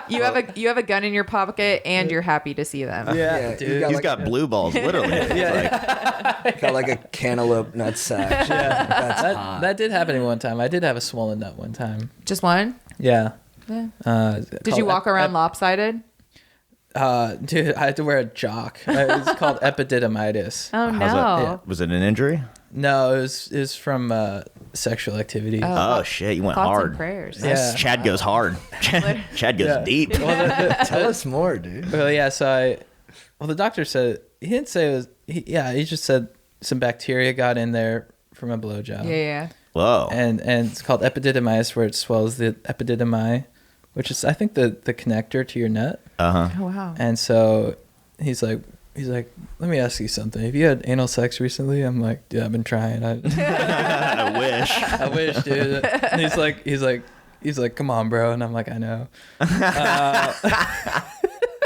But I just got antibiotics. But it was like graduation from college, so I was just wearing this jock with a huge nut. Oh, wow. Now, so somebody who gave you a blowjob Yes. had bacteria in their mouth. Yes. And apparently the mouth is like one of the dirtiest places. It's one of the dirtiest, but also the fastest healing. Right. Oh. Yeah. It's like a fucking machine. Which a is why- dirty machine. Yeah, I learned you have to pee after. Now, does this Yeah. person, did they ever know that they had given somebody a bacterial blowjob? A dirty beach. No. They're just out there Yeah. She's out there blowing up nut sacks. Yeah. leaving You just know a what? trail of bodies. Still worth it, dude. Yeah. I think she's married and divorced and now with another guy. I'll tell you why they got divorced. Yeah. Yeah. Also tell you why they got married. Yeah. Well, they got divorced because he didn't get the big nut. Yeah, exactly. And Oh, is that true?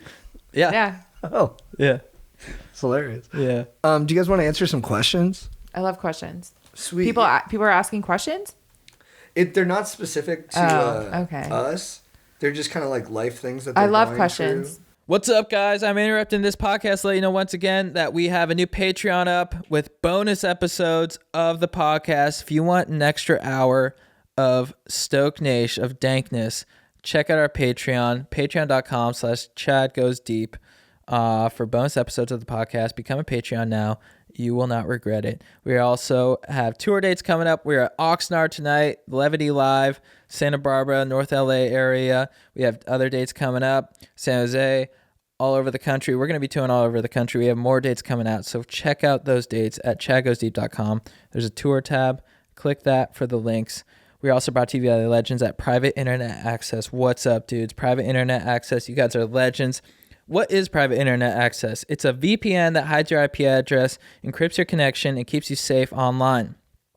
So, it encrypts your data, so it keeps your data safe. You know, you have a lot of people, a lot of data vampires these days coming in trying to steal your data, give you targeted ads, all that stuff, where you're just like, how do I feel like everyone knows what I'm doing at all times on the internet? It's because they're stealing your data, dudes, and private internet access prevents that. Also, it allows you to find content on streaming platforms like Netflix in geo-restricted areas. So if you're going to, like, you know, I don't know, Morocco, use private internet access, and maybe Morocco doesn't allow you to watch Netflix, certain content you like. Well, with private internet access, you can do that. That was just an example. I don't know anything about Morocco and their internet activity.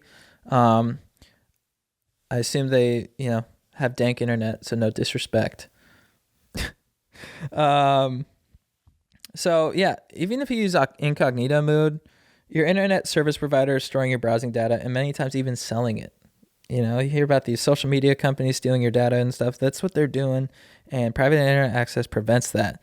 They encrypt and reroute your internet traffic through one of its own servers, hiding your data from your internet service provider or network administrator. And they have servers in over 75 countries. You can get unrestricted access to geo-block content around the world. Comes with easy-to-use apps and browser extensions for all devices, a rock-solid privacy policy, open-source security, advanced customization settings, and it was just ranked the fastest VPN in the world by PC Mag. Ooh, nice.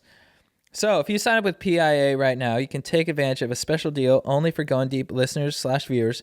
Get 3 years plus 4 months free for only $1.98 per month, 83% off, and 30-day money-back guarantee. That is such a good deal, and it keeps your data safe. You don't want to miss out on this, because you may be listening to this ad being like, why should I care about my data? Well, once you get safe and secure, you'll start to know why you care. Because now I know about it, and I'm securing my data. Because I learned about all this stuff, and it's whack. That's why I have private internet access. I have trouble saying the name. Like, it's like a lot of letters. Aaron's here.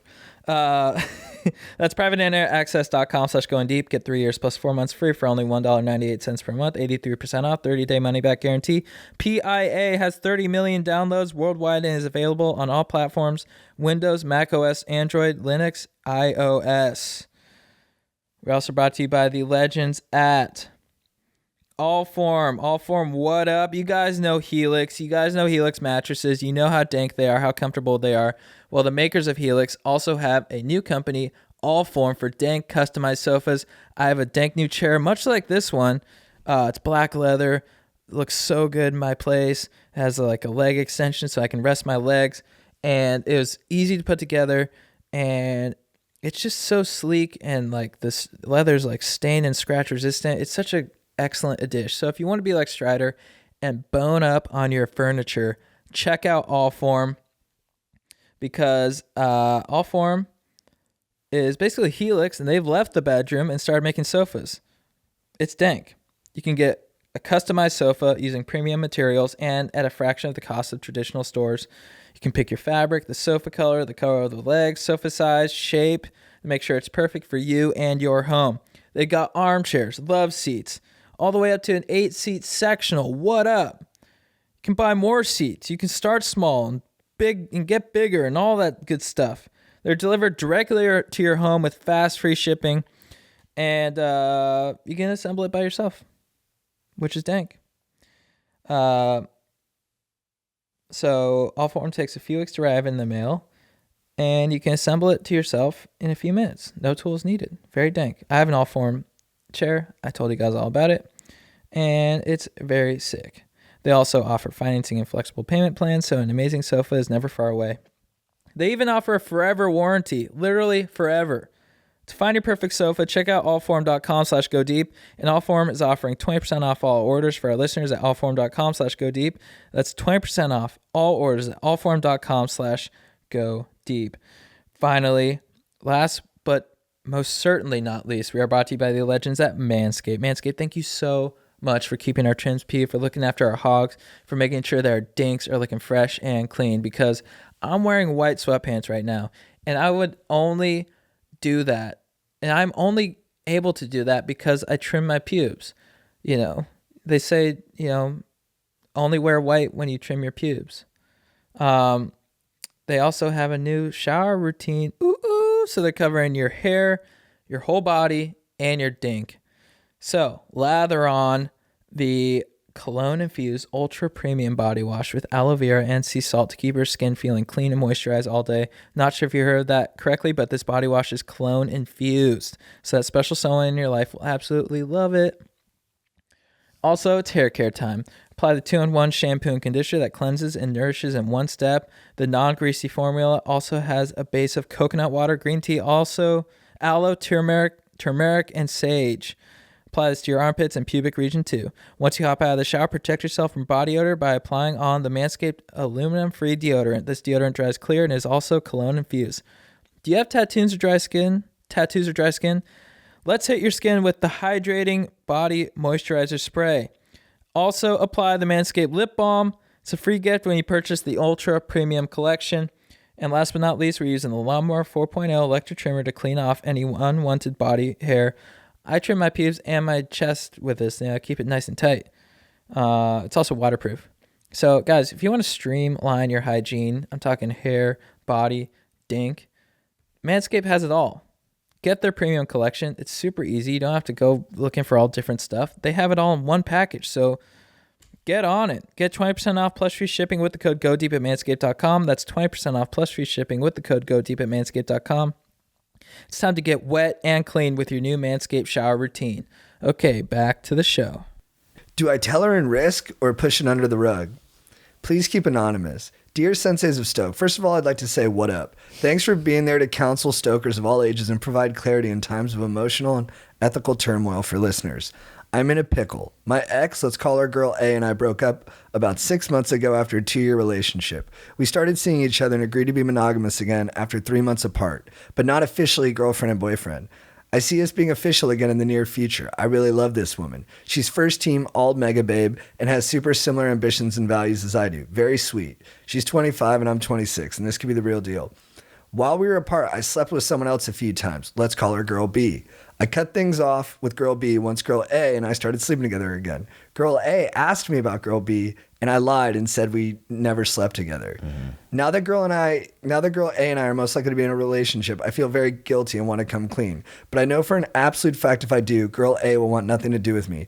Do I tell her and risk losing the girl I love, or swallow the guilt and move forward in what could be a serious long-term relationship? I also think he seems like such a cute guy in this photo. That's his... You don't trust him? No. I can tell he's a good. I can tell he's got a nice heart there.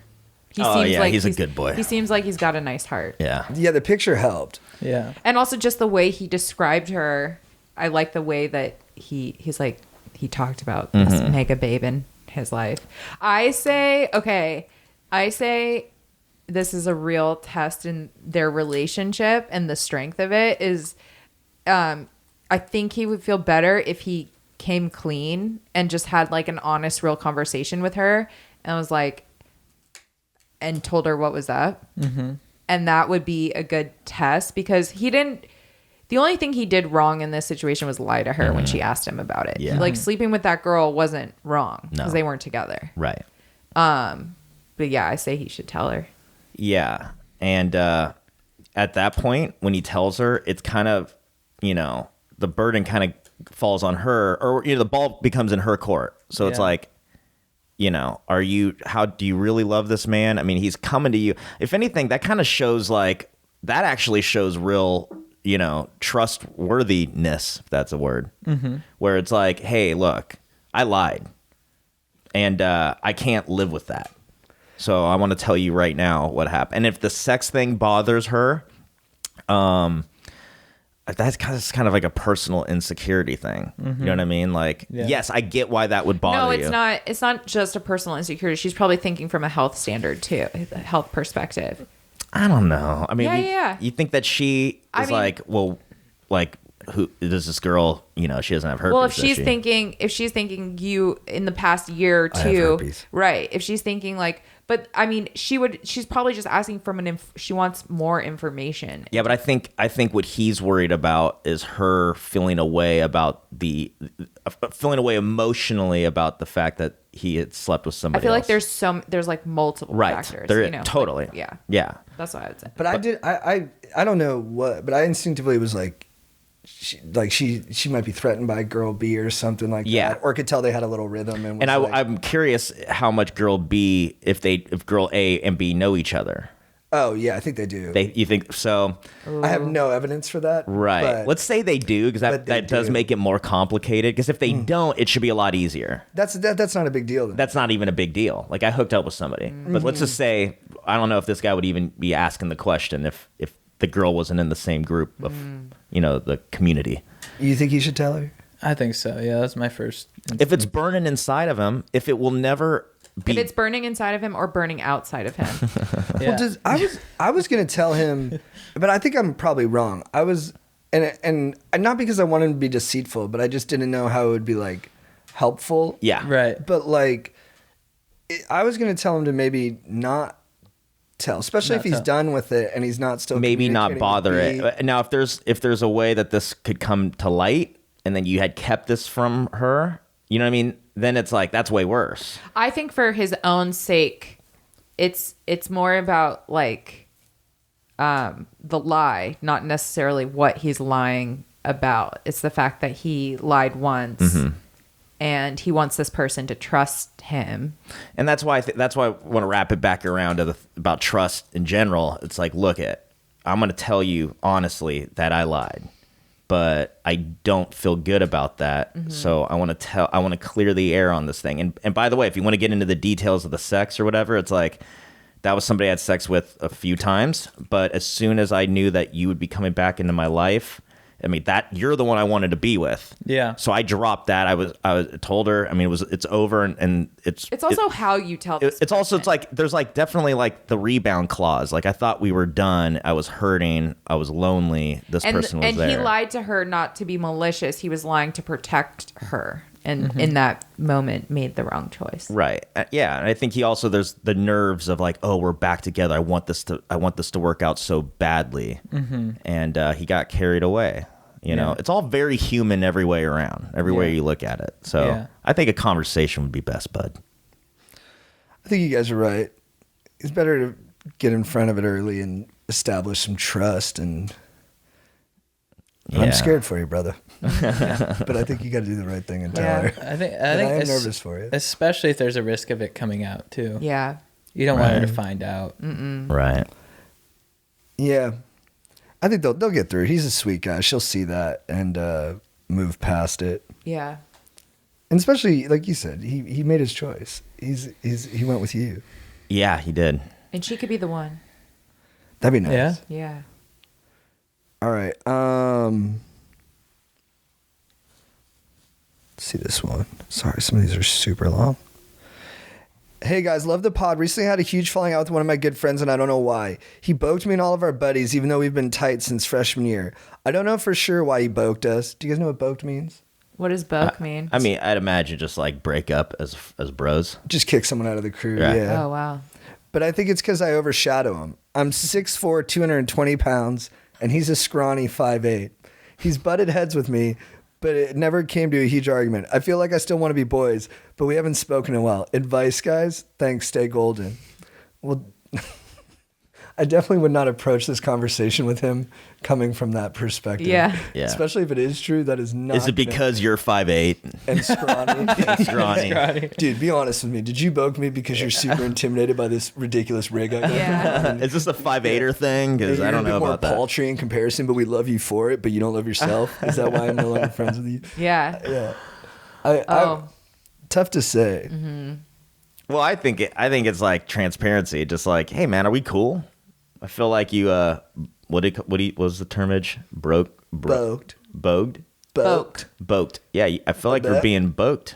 Like I don't know if you're using boke in the right. You can say I feel like I've been boked. Oh, I've been boked by you. You. Yeah. And I don't like that because we're friends.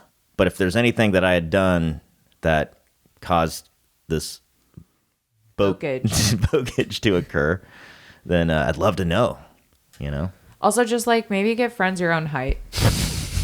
Yeah. Just like if you walk around with people your own size, then, you know, It's not even a worry. it's just inches between you. That's super optimistic. Like maybe this is for the best. Yeah.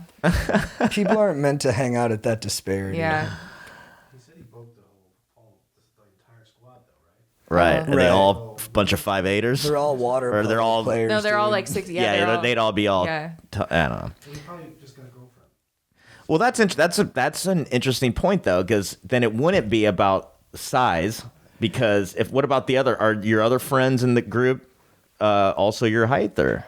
Yeah, I think for this guy to take it there right away and be like, hey man, I think you're kicking me out of I think you kicked us all out because we're all such studs and you're not. Yeah. I think it speaks to a way that you were thinking about him that might be the reason, but it's not that. I see what you're saying. It's not They're like projecting. Yeah, it's not specifically the size, but like, I don't know. It's a weird place for you to go immediately that's why he. Yeah, is it because Unless he I'm said 6'2" and hot or like Yeah, for someone's head to be working that way, it kind of makes you think like maybe there's some other stuff that maybe wasn't super chill when you were kicking it. Yeah. But I don't know. I didn't get any context or if you guys ever, like maybe he did bring it up that was the thing that bothered him. as an expert in communication, what I would say As a master. what I would say is it's always best to have a conversation and come at it from a place where you're willing to listen to the other side. You know?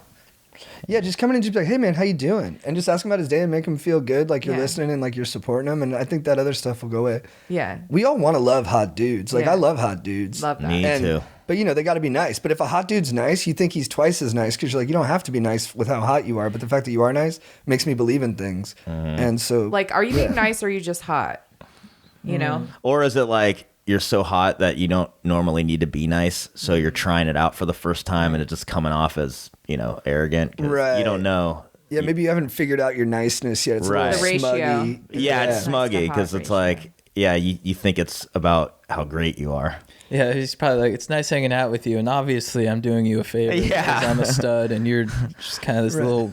I just don't get why you're not stoked to be hanging out with someone like me. Yeah, because I'm so jacked. I mean, I'm like Jack Reacher. and you're I like- mean, look at me. yeah, He rubs his head at the end of the night. He's like, good job, buddy. You did good tonight. Yeah. You did good tonight, buddy. Yeah. Good night. He's like, we saw a movie, man. Yeah. Yeah, it's tough. You're burdened with this. You're hot, so you know people are you gotta act accordingly. But heavy is the head that wears the hot head. Where's the blue eyes? Yeah, heavy is the head that's like super hot, smoking hot, strong jawed. Yeah, strong jawed with Scott Eastwood. pronounced cheekbones. Yeah. Dude, do you know Scott Eastwood? Clint Eastwood's kid? Yeah, I know who he is. He might be the worst actor I've ever seen. But he's so fucking beautiful. You're like, it's fine. Good-looking guy. But he's trying hard, but he's awful. Dude, You in- could do in- anything if you're hot. Dude, yeah, in Fury, there's this one scene like where Brad Pitt's telling this like wimpy kid to shoot him and this Nazi in the back, and it cuts to Scott Eastwood. He's just like eating an apple and he's just like chewing. I'm just like, damn, dude, Damn. fucking, Just got paid to be He hot. just got nominated for that. dude. In my mind, yeah, I was like, fucking, Give this guy the big one. yeah. Okay, maybe two more cues. What up, Prime Ministers of Stoke? Dr. Love Strider and any dank guests on the pod. Longtime listener, first time writing in. My name's Luke. I'm a freshman in college on the East Coast. I'm in dire times, dude. My dank girlfriend of almost 3 years has become very uncomfortable with my friend group that is formed at school. We go to different schools. I have a great group of bros at school who love to kick it, but the problem is there are a couple of girls in the friend group. One of these girls in particular, my girlfriend is very uncomfortable with. I try to keep my distance the best I can when she comes around, but as she is in the friend group, this is not always possible. This has caused a lot of problems between me and my girl, which has been a huge boner jam for both of us. Of course, I care about my girl, and I am not close with this girl in the group, but in some instances, it is hard to avoid them without missing out on quality time with the boys. Spend a lot of time staying in when everyone goes out partying in order to keep my girlfriend comfortable and happy. I'm just looking for any insight on how to keep parties happy in this tough sitch. Sorry for the long email, but thank you guys for what you do. You've brought a lot of happiness in my life. Tell Joe I miss his hog deal. Joe Marisi. Did you guys know Joe has a huge dick? Yeah, I love. Oh, does he? Wow. Yeah, he's got a huge Nice. dick. So everyone here calls That's him. where his attributes went, Yeah. like physically. That's okay. Yeah. So everyone calls him Big Hog, but he moved to Austin. So yeah. But Everything is bigger. Yeah, there it is. what do you guys think about this though? Well, I think this girl's insecure. I mean, I don't mean to talk down to your lady, but or about your lady, but I just feel like you seem like an honest guy, and you really don't have any other kind of relationship with this person, this other girl who is part of the group. And I kept thinking about, babe, when you're saying that, Rachel says like when it comes to like dudes cheating, or like if like a girl could always tell the girl that you're gonna cheat with, like your girlfriend is like, women true. always know. I think guys we do too. Yeah, but I don't know about any of that, but I just think it's interesting that is that like a insecurity thing, or are you onto something? I think it's instinct. It's instinct, but then this guy. Well, there's a fine line between insecurity and instinct. Mm-hmm. So insecurity comes from within. The instinct comes from outside things that are triggering that instinct. Like she's insecure just simply because she's young, and she's probably it's probably just a young thing. Because if this guy, if this guy is like, I have nothing to do with this girl, then simply the problem is coming from the girlfriend and her insecurities, and like. That's just something that you hopefully grow out of with time. But I mean, that sucks. Like she has to get over that and just trust, because Matt, I mean, when we first met, Matt has like very close girlfriends in comedy. She's in Jackass. Yeah. So it's like these dudes. He's even hooked up with some of his friends, and I'm just like, okay, that's like a thing of the past. Like, if he wanted to be with them, he would be with them. Right. That's good. That's nice that you guys have that secure attachment. Yeah. I mean, like you get to. I mean, like you're in comedy long enough, you're gonna be Eskimo sisters or brothers with everyone at a certain point. Right. I feel like. And it's like, as a boyfriend, it's important to make your girlfriend feel secure. Mm-hmm. So I'm sure this guy does that. I mean, he seems to care enough to write to you, and he wrote to us. He says he's staying in. He says he actively tries to avoid the girl, and then he says he's staying in on nights. I think his heart is totally in the right place. Yeah. Well, why doesn't he bring her around with these girls? Maybe they go to different schools. Okay, I see. But maybe there's an opportunity where she can, to feel more comfortable, be introduced, or at least like get to know these girls. Like she's got to put effort, because if this is part of the friend group, then they're not going anywhere. Like these girls are going to be around. So you might as well, if you can't beat them, join them. Well, it's even a bigger thing than just this current friend group. If this relationship keeps going, it's like so you're not allowed to be you. He's such a good dude. I worry he's gonna because initially isolate himself from his friends. Yeah, and then and miss out on stuff. Like he's in college, he should be experiencing as much as possible. And I don't think he's gonna cheat. And then so my initial instinct was like, oh, maybe he's gonna get resentful. But I think he's so nice, maybe he won't even get resentful. But he'll just live a way smaller life, trying to make her feel comfortable. And I mean, maybe it's not that dramatic, but I do think there's a potential for that, and that bums me out. I'm like, no, you gotta. She's got to. This is more on her that she's got to learn to trust than it is on you that you have to change your very understandable lifestyle. Plus, I think she's forgetting it takes two people for something to happen. Like if your boyfriend doesn't want something to happen, there's not going to be even if this girl throws herself at him, which it doesn't seem like that's even happening. She's just around and it bothers her. Yeah. That would mean that it would take her boyfriend doing something wrong. Right. And I think too he can show her through actions that he's not, of just like when she's around, just very clearly show that he's not behaving towards the other girl in sort of a way that's sort of like, I want to hook up with you energy. Yeah. They should introduce you, like the boyfriend should be like, this is my friend, whatever. This is my girlfriend. This is the love of my life. Right. The jewel of my eye. Yeah. And then if she continues to be upset, then it's like she needs to work on whatever is coming from her, you know? Yeah. And then, dude, also super conspiratorial 4D chess. I think if you start being like, you can't hang out with that girl, it gives more power to that girl and more energy to them. It's like, Ooh. I don't know. I think when you try to fight something like that, you end up giving Pushing more them. to it. Yeah. Yeah. Just make a power move. Like go out to visit him in college and then just pull up and make out with him right in front of that girl. Nice. Yeah, we need to talk to the girl and be like, hey, you need to drive out there, party with all of them, bone your boyfriend in front of the whole party. The whole squad. Mark your territory. Yeah, pee on him. Pee on him. Urinate all over him. He's going to love it. He's a great guy. He's going to be into He it. loves you. Yeah, he loves you. And then fist bump the girl on the way out. Yeah, with your Nice. piss-soaked hand. Yeah. Nice. Yeah. Rub your pee off on her blouse. Yeah. In like a disrespectful. Yeah, we're Yeah. cool, right? Yeah. Good seeing you. Yeah. All right, last one. How to move past being a cheater and talk about a new relationship. Sup, bros? Long time listener, first time email. Long story short, I was not a dank boyfriend or person in 2019. I had a long distance relationship and cheated on my girlfriend for months until both women found out. Side chick didn't know.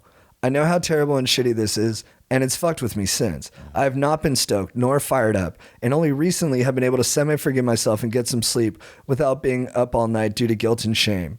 Recently, I've gotten into a relationship with an amazing woman. I haven't been with anyone romantically since the cheating because I wanted to have time off to work on myself and not do this shit again. So, bros, how do I address this past? The other day, she asked if I'd ever cheated before, and I said yes and gave her a lighter version of the truth. Said I cheated in a long-distance relationship, but left out the fact that it was ongoing for months. Should I tell her the full truth? Lots of women say they'll never be with the cheater, and I'm so stoked she still wants to be with me, but how should I move forward? She seems to trust me, but I want to maintain that. P.S. I hope to be a dank boyfriend as Strider one day. Hope to be as sweet as kind as Chad and honest and authentic as JT. Sorry. No, I appreciate that a lot, man. Thank you. Thanks, bros. Self-flagellating broski. Also, his picture is necessary. I don't know if this is him. I think it is. Oh my God. It's a lot of self-tanner. Can I see? It's a dude in a bodybuilding competition. Oh, dude. No wonder he cheated. Yeah. But Couldn't go to the gym. So what's he asking? How So- he can be a better boyfriend, or he wants to tell her the full truth? Or? He told her like a soft version of his cheating past, but did acknowledge that he had cheated, Right. but didn't give her like the grisly details, basically, Right. like the extent, the deception, all that stuff. Yeah. Now, guys, tell me if you think I'm wrong, but Rip. part of this I would file under, not her business. Well, sometimes less is more. I think, like sometimes it's better to. I mean, I love the fact that he was honest with her when she asked him. I love the fact that he took time off of dating to work on himself. Yeah, that's really says, good. That says a lot. And the fact that it's still burning in him, like, look at, man, we could get better. People get better. Mm-hmm. People fuck up. And the awareness here that you're not making excuses. You took the time to work on yourself. You knew you were the problem. I think you could actually, by this point, fully forgive yourself. You said you partially have. I'd say go the If distance. she has more questions, I'd say it's up to you. I would say then maybe delve into it a little bit more. But if she's not asking those questions, then like forgive yourself. Like realize that you're not the same person that you were. And maybe that situation happened so that you could be in a better relationship with the person that you're currently with. Yeah. There was a reason why that happened probably in that relationship. That it's taking it at this point, there's a reason why it didn't because work you're out. getting more and more ready for the person that you really should be with for a while, if you want to have a future with. Like, if you think about all your past relationships, and now that your heart's not in them anymore, you could really look at where you went wrong and take accountability. Because I used to, when you get dumped or somebody breaks up with you, it's like especially you don't want it. It's like I loved her so much, and like how could she? And it's like then when you remove from yourself, you could see the things that maybe you didn't do or you did that you shouldn't have, or places where you were insecure and you let it show. So every relationship, you're getting better at being in a relationship as yourself. I also think that when he said that women have always said they won't be with men who are cheaters, have never been cheated on or have never been on the other side of it, because if you're going to say that, then you're never going to be with anyone. Like there's like, I've been in a relationship where I cheated. It was not a good relationship and I was in a very low moment and like, I knew that it was the end. So it just like, that was kind of like that was kind of my way out. You used it as like a catalyst to get out. It was just like, it was like, I knew it was already over, and like, I'm not saying I did the right thing, but it was just like, sometimes when you're in a bad relationship, you think differently. You're a different person. You know, you don't value yourself the same. You don't think about how,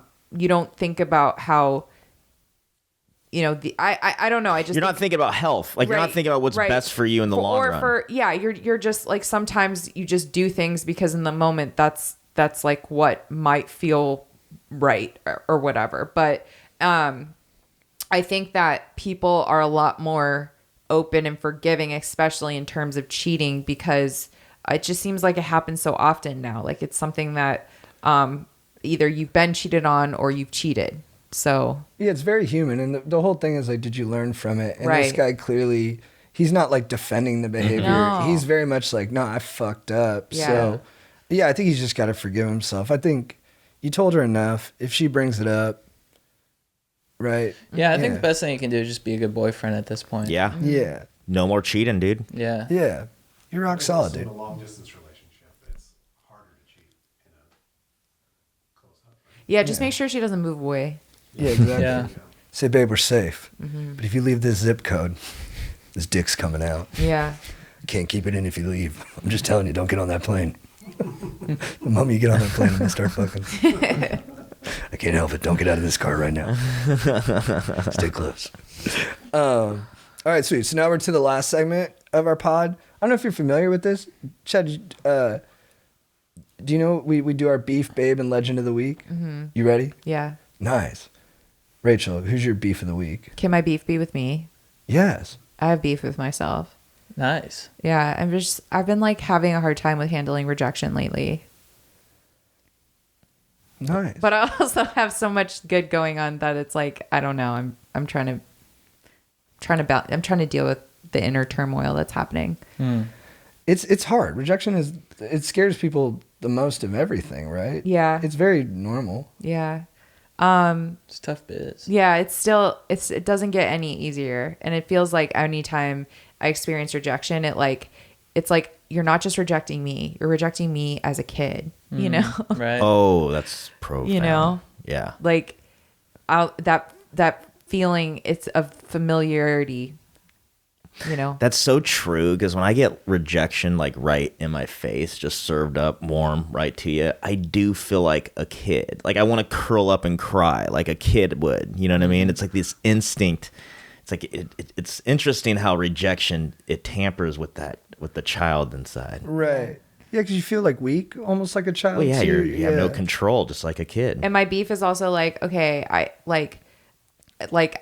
have to remind myself like of all the good things I have, you know what I mean? Like, cause I have so much to be stoked on, you know? Nice. But I also think that it's good though to still be rejected, because that means I still have dreams, Yeah. Yeah, and you know? I mean, I'm guessing, but you're probably like rejecting upwards, right? Like, these are probably different than the rejections you got 5 years ago, right? Yeah. I mean, yeah, for sure. All kinds of, it's coming from all kinds, everything is coming from all kinds of directions, but mainly from up now. Yeah. So everything hits harder. Totally. Chad, what's your beef of the week? My beef was with Santa Monica once again. Dude, fucking beefing with Santa Monica hard. I feel that. Primarily the traffic, you know. I was trying to get down to Newport last Saturday. I got stuck in a parking garage for like an hour. And I was like, dude, fucking Santa Monica every time. There's just so much traffic, so many people. And there, you know, I was just like, the whole time I was like, hey, Santa Monica, fuck you. You know? That's how I felt. And I know I have buddies there, Jimmy Miller, I'm sorry. You know, I know you love Santa Monica, but I don't. And I just want to say, like, to camera at Santa Monica, fuck you. Dude, that's super big of you, though, to give considerations to J Mill and like his affinity for Yeah. it. Yeah. That shows a lot of maturity I'm impressed. and consideration on your part. Like, too. I feel like all of us have had some kind of beef with Santa Monica at some point. You know? got to. Yeah, Santa Monica, sometimes it can get fucked, dude. Yeah. For real. The key is to not go there too much. That's why I do hot yoga though. Oh, Fuck, dude. yeah, that's gonna suck. Yo, dude, you're gonna have to keep going, bro. But maybe you can just say fuck you every time. I do. Maybe that's part of the, the therapy.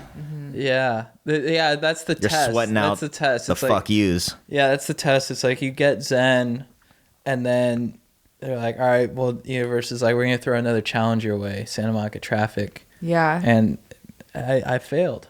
So, That's just Santa Monica testing your ego. you yeah, know? yeah.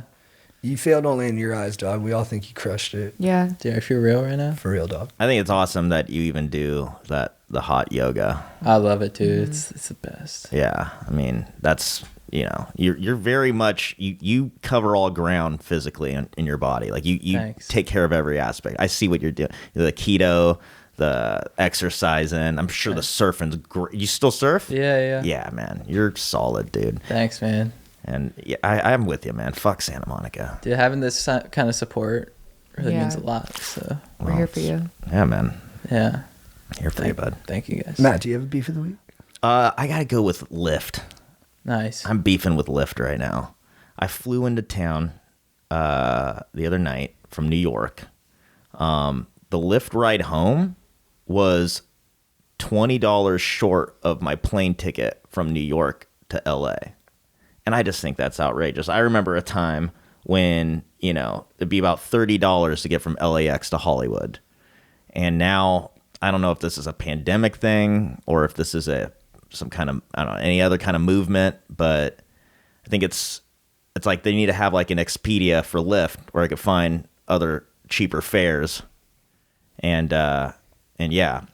And also I'm beefing with, all my friends that rejected to pick me up that day, because that forced me to have to go to Lyft. All of you. Okay, so to be fair, he did ask me to pick him up from the airport, but the thing was I had already flown into LAX that day, and I just think there's like some kind of rule, like if you've already flown into LAX, like you can't go back, like there's like you can't cross the streams, Well, here's how I'm okay with her not picking me up, and I wouldn't have been awake. This is kind of fucky because I asked her and she's like, "I'll just pay for your Lyft," and I was like, "Oh, that's not what I'm asking for." Because that's the best. That's what she was gonna do, and then I'm like, well, am I asking for her? Like, no, I want you to come get me, but I'll just give you the money, and it's like I'm not gonna take the money. Just what? Never mind, I got it. That was really nice of you to offer to pay. I'm just glad I'm not on your beef list. Oh no, I mean usually, but you come in and out of that. I'm stoked on it. That's fire. Stoked. My beef of the week is with I'm gonna say his name wrong. Hold on. This is very specific. Oh shit. My beef is with I remembered. My beef of the week is with Shake from Love is Blind. Love is Blind, probably the greatest TV show in history, maybe number 2 behind The Sopranos. The most complete psychological portrait of human behavior I've ever seen. I mean, you really get to see all aspects of who we are. I don't know how they came up with the show, but it's genius. Shake is this dude on the show. He proposes to Deep D. They meet each other. So the conceit is you don't see each other till after you propose. They see each other. It's the first time they've both dated an Indian person. They're both Indian. That guy. They go up. He hugs the shit out of her. Instant chemistry. She's good looking. They kiss. You're like, oh, these two might make it. Then all of a sudden, he starts saying he's not attracted to her. Yeah. And that is, she reminds him of his sister. Now, His aunt. His aunt. And he's telling everybody. He doesn't do Yeah. a single conversation with anyone where he doesn't say, I'm having trouble being attracted to her. But then you start to get the feeling he's not even trying. He's not even putting in an effort to see if he could be attracted to her. And it's weird. It doesn't make sense because she's also like, I think objectively, he's not a bad looking guy, but she's better looking. she's way hotter than him. Yeah. And then so I think I know what's going on with Shake. I think Shake is super sexually insecure. And I think he knows he's on TV and he doesn't want to be bad at sex on TV. So he's shortcutting it by putting it on her and then like planting these seeds with everybody else, which is stupid because she's going to see the show and see him bagging on her. And then, but I think it all just comes from him not wanting to be bad at boning on Netflix, which I think we can all understand. Fair But enough. here's the thing, Deep D would have his back. They could be terrible and the next day she would do her confessional and be like, me and Shake had such a magical night last night. It was like beyond the physical. It was spiritual. And she would totally cover him Yeah. like that. But he's too in his own dome. Right. And now he's just coming across like an asshole. When I don't even think he's fundamentally a bad dude. I think he's just doesn't know how to be vulnerable or whatever. Yeah. Can I say something? Because Yeah. this is a two-parter on that one. Go, baby. First of all, you see the exact moment where it changed for him. It's when they're in that pool, Pool. and like she's all over him. Now she is coming on really strong. She starts bringing up babies. But they are engaged. They're engaged, But they've only known I think each other it gets 3 real days. in that Yeah. moment when he's like, I just want to have babies with you, and he's like, you see that, so maybe that had something to do with. I think you're right on that. Whoa, but I didn't like the whole time. I was like, I really only just like white girls, and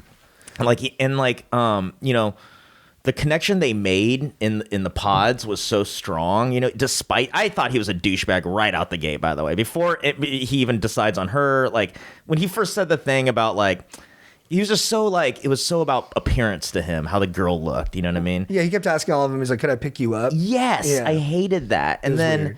they actually had chemistry, and I couldn't believe that, when they actually, you see them together, she's way hotter than him, like unanimous decision. And then him just not being into it. And I think it kind of got to like, wow, you know what? I am into white girls. You know what I mean? So I think he just kind of like, I don't know, man. It's just so vain. I hated the vainness He's of it. very vain. He is a DJ / veterinarian. Yeah, man. But I hate that. And the veterinarian does does that cancel out the DJ? no, somehow it makes it all worse. Yeah, and so it's like you can't trust anyone. Yeah, I'm like, I don't want my vet to be a fucking DJ. No. No. But yeah, Shake, figure it out, bro. That's a good one, bro. Thank you, It dude. makes me wish I would have picked like somebody from TV, because if it were up to me, Che Diaz would have been on my number one. Nice. I hate Oh that God. Yeah. person. JD is. Sex in the City character. Oh. Oh yeah, you'll see if you just type in Che on Twitter, you'll know exactly what I'm talking about. Okay, and you will be personally offended. Fuck yeah. Do I need to watch the new Sex in the City? Yeah, you should. Maybe you actually. should. Is it good? Should. By the way, okay, it's not. Someone said it perfectly on Twitter. They said, "And Just Like That is possibly the worst movie or worst show I've ever seen. And if they don't make a second season, I will spiral." it is true. I've been hearing some alarming things about it that have kind of scared me because I did like the original. Oh, the original's great. a good Sex time. City is one of the greatest shows of all time. But this is like, it's one thing to. She's basically the character. Everybody's mad because it's like she forces the diversity thing. I'm over that. I'm over being mad at that or even feeling. It's like that's just the world we live in. What offends me is she's a comedian in the show, and the way she portrays a comedian is just false. It's Is like she- we don't talk like that. Well, We she don't- says that comedy shows are comedy concerts. Oh yeah, like I'm having a comedy Is concert she tonight. British? Oh, and there's Is she like Jimmy Carr? and she's like No disrespect. I like Jimmy Carr. she's I don't know what she is, but anyways, she does a show, like you see like a show, and it's all no jokes. It's all like stuff about like progress, like, and then that's why it's okay to be who you are, and everybody's like, yeah, and that's the show. And as a comedian, I was offended.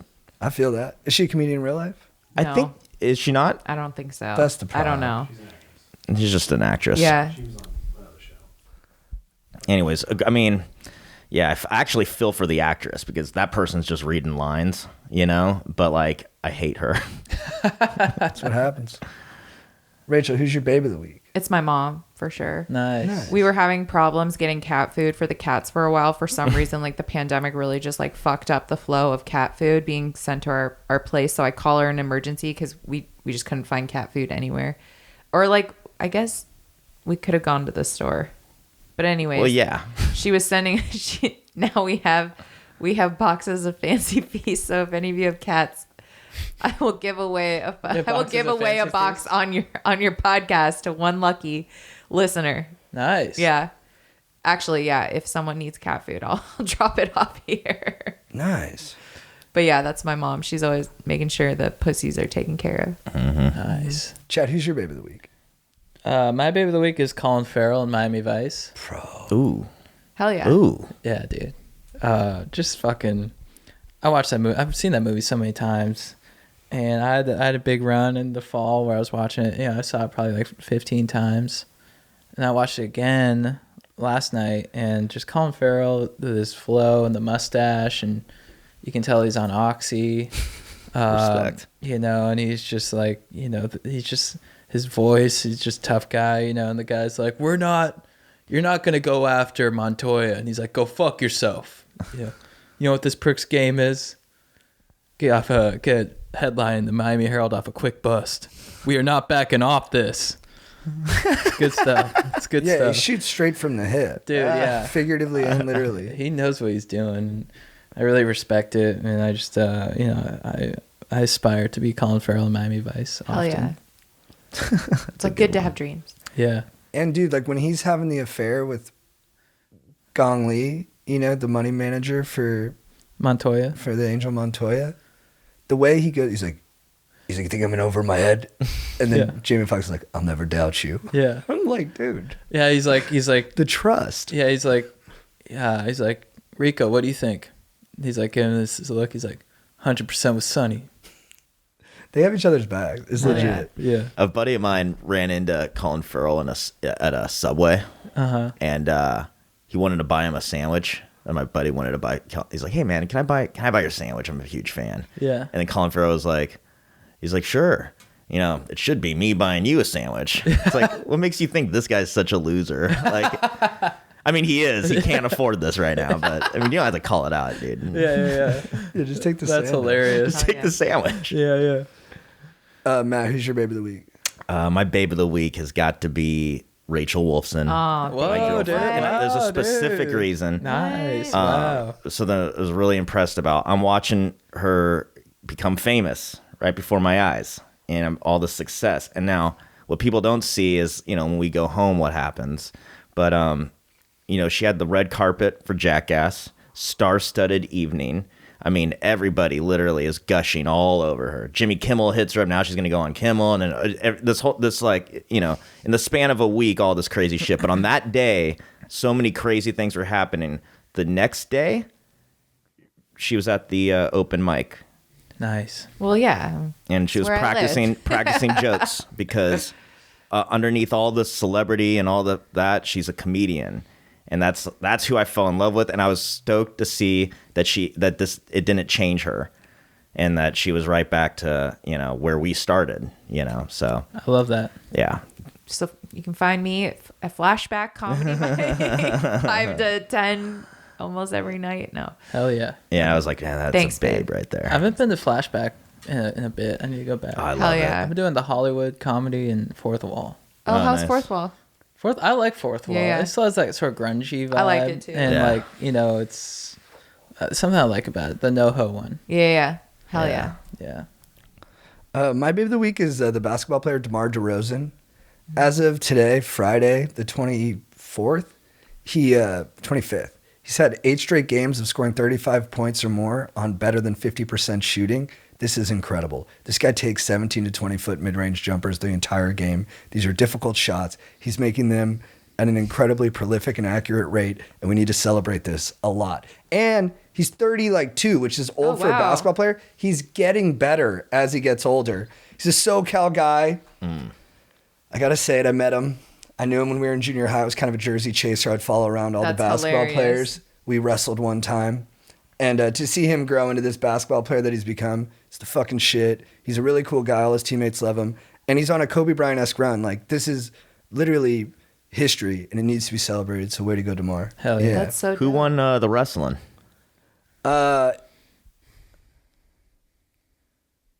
I'll say this. I wasn't doing bad. If it was a Fair real fight. enough. I got to be fair, too. He didn't want to wrestle. I was there, and I was like, wrestle me, like every one of the guys. And they were like, calm down. And I was like, no, wrestle me. You had a really funny joke that I think about sometimes. It's like wanting to roll with your friends. Yeah, how long do you have to know a guy before you ask him to wrestle? Right. That is Yeah. so funny, man. Oh, thank you, man. Appreciate it. That's like the Tony thing. It, like, that sticks with me because I just want to wrestle all you guys. It is really fun to wrestle your friends. You get, especially if you're single, you haven't been touched in a minute. You're like, Yeah. bro, fill this void. I just need contact. Let's get the masculine version in here. Just pin me, dog. Rachel, who's your legend of the week? That's so cute that Matt said me because Matt was going to be my legend for the week. I know. Isn't that weird? Okay. So like within like the last couple weeks, we've been dealing with a lot of craziness, but Matt did me a solid and he went and picked up my birth control from CVS. Oh yeah. And like they were our birth control. It is. And they were giving him some problems, you know, picking it up. We had some obstacles to go through, and he just like kept it cool and made sure that he brought home the birth control. Not the bacon. Well, no problems they gave me were going to be as big of a problem as a child. Yeah. So Matt, he really came through for me. Legend. That's dude. epic. It's all the control I have. It's birth. Chad, who's your legend of the week? It's Kevin Fard, the schmoll. He always keeps me on my toes about teabagging. You know, he's like, you know, no matter what I'm doing, he's just like, are you still teabagging? And it's just nice to have a friend who is, you know, aware of your passions and is really sort of making sure that you're staying on top of them. Do you guys know what teabagging is? Of course. Yeah, so he and I teabag a lot in Call of Duty, just disrespecting a lot of players on there. And, you know, I get texts from him daily, like, are you bagging today? And I'll be like, yeah, I should, you know. It's very fulfilling to me. And I thought teabagging is where you put your balls on someone's chin. It is. What This is is it in the video game where you crouch, you kill them and then you crouch over them. You could like in like can first person simulate. shooters, you could crouch to like duck lower. So like what he's saying is you kill the guy and then you run over and like where his face is and you crouch. So the guy's only looking up and all he sees is you crouching. Oh yeah, never Yeah. stop. Yeah. Yeah. Yeah. It's one of my favorite things to do. And Kevin's on top of it. He's the colonel. He's the great colonel. bagger, huh? He's a good bagger, yeah. Damn. I gotta go. And I'm not a political guy at all. But do you guys know who Vitaly Klitschko is? Of course, the boxer. The boxer. Well, you know he's the mayor of what's the city that's being? Kiev? Yeah. He's the mayor, and his whole stance on everything that's happening right now is he's staying to fight. Nice. As a mayor, he's staying to fight, and there's like pictures of him in full army garb, and he's got guns, and he's waiting for the Russians to come. He's just the fucking mayor. Yeah. And he's gonna fight an army. I mean, that to me, that's fucking legend. Yeah. My dad was a mayor. He would never fight anybody if they were trying to like take over Los Alamitos. You guys so can much fucking in have common. it. Yeah. You guys have like a crazy amount in common. Like both your parents like worked in like government Yeah, positions. political. You Yeah. both got like diagnosed with ADD at the same age. Yeah. It's like you're both comedians. It's crazy. Yeah. Oh yeah. But yeah, dude, Vitaly Klitschko, great guy, great boxer. Great boxer. Gave Lennox Lewis, I think, his Oh, toughest yeah. test, but besides the time he got knocked out. Yeah, I mean, he's him and his bro. They're fucking great. And his bro's fighting too. So it's like you got both the Klitschkos versus Russia. I mean, honestly, Russia's going to need a good cut, man, because those guys will jab you. They feel like they lead with the jabs. Yeah, they'll obstruct your offense and hit some jabs on you. Yeah, dude, mine is related to that as well. It's such a bummer what's happening in Ukraine. Totally. You know, it's you see all these videos on social media. It's like hard not to cry and just to like, Yeah. I know. And then you extrapolate it out and you're like, it just feels like doomsday-ish for everything. And you know, you don't want to get too lost in that, but like, it's just so sad. And then, so we did a actors draft where we had to draft our favorite actors of all time, and I picked Sean Penn #1, Oh yeah. which I got ridiculed for, and Oh, probably sure. rightfully so. Thank you, Aaron.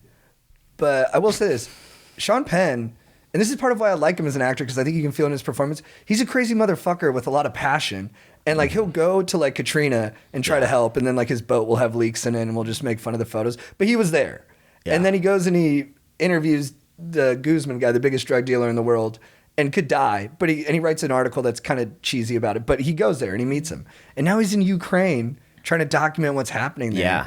And it's like this guy never sits on his ass. No. He just sees something wrong, and he goes to fix it. And whether he can or not, probably can't, but he tries. He goes. Yeah. And so I know he's made a ton of mistakes, but I just have a deep respect for Sean Penn's, I don't know, desire to help. I wonder if El Chapo's watching all this going like, come on, Russia, beat this fucking guy for me, dude. Yeah. Yeah, because he did kind of incidentally get him caught, Yeah. right? Yeah. So he accidentally helped. He accidentally helped. I mean, but yeah, dude, I'm with you on Penn, dude. He's solid, dude. For an actor, really, he puts his, A lot of people could tweet, I stand with Ukraine. But Sean Penn is standing in Ukraine right now. Let's go. It's huge. Boots on the ground. Nice Ferragamo boots, but he's there. Rachel, do you have a quote of the week? Oh, it was a quote. Oh, fuck. I forgot about the quote. We can streamline. If you just want to do a phrase of the week for getting after it, we can just hit that. We can piv. Yeah, my quote of the week. Oh, gosh. I guess mine was... I gave away my quote. That was like the sex and that was about And Just Like That, where they said... That was the one quote I said. I probably have another one. Is there... I got one locked and loaded that I always think about. It's your quote of the week? Yeah. It's from the great Tommy Chong. Years ago, he did WTF, and I was listening, and he was talking about he grew up in like somewhere in Canada. I forget which one, but it was like that's where he found out about drugs and became kind of like real big stoner in this Canadian city, I guess. And I don't know why Marin asked him, like, well, was there anything else to do in that town? He's like, well, you know what they say. Then there's nothing to do. There's a lot to do. It's well said. Yeah. I was like, oh. That is true. Kids in small towns, they get up to way more hijinks. Oh, yeah. Because you got to find something to do. You got to make stuff blow up. Yeah. Fire. Once you discover fire. Then it's on. It's on. Chad? Mine's from Colin Farrell in Miami Vice. Dude, yeah. So Jamie Foxx, Rico, goes, you making moves on Montoya's woman? No, we're making moves on each other.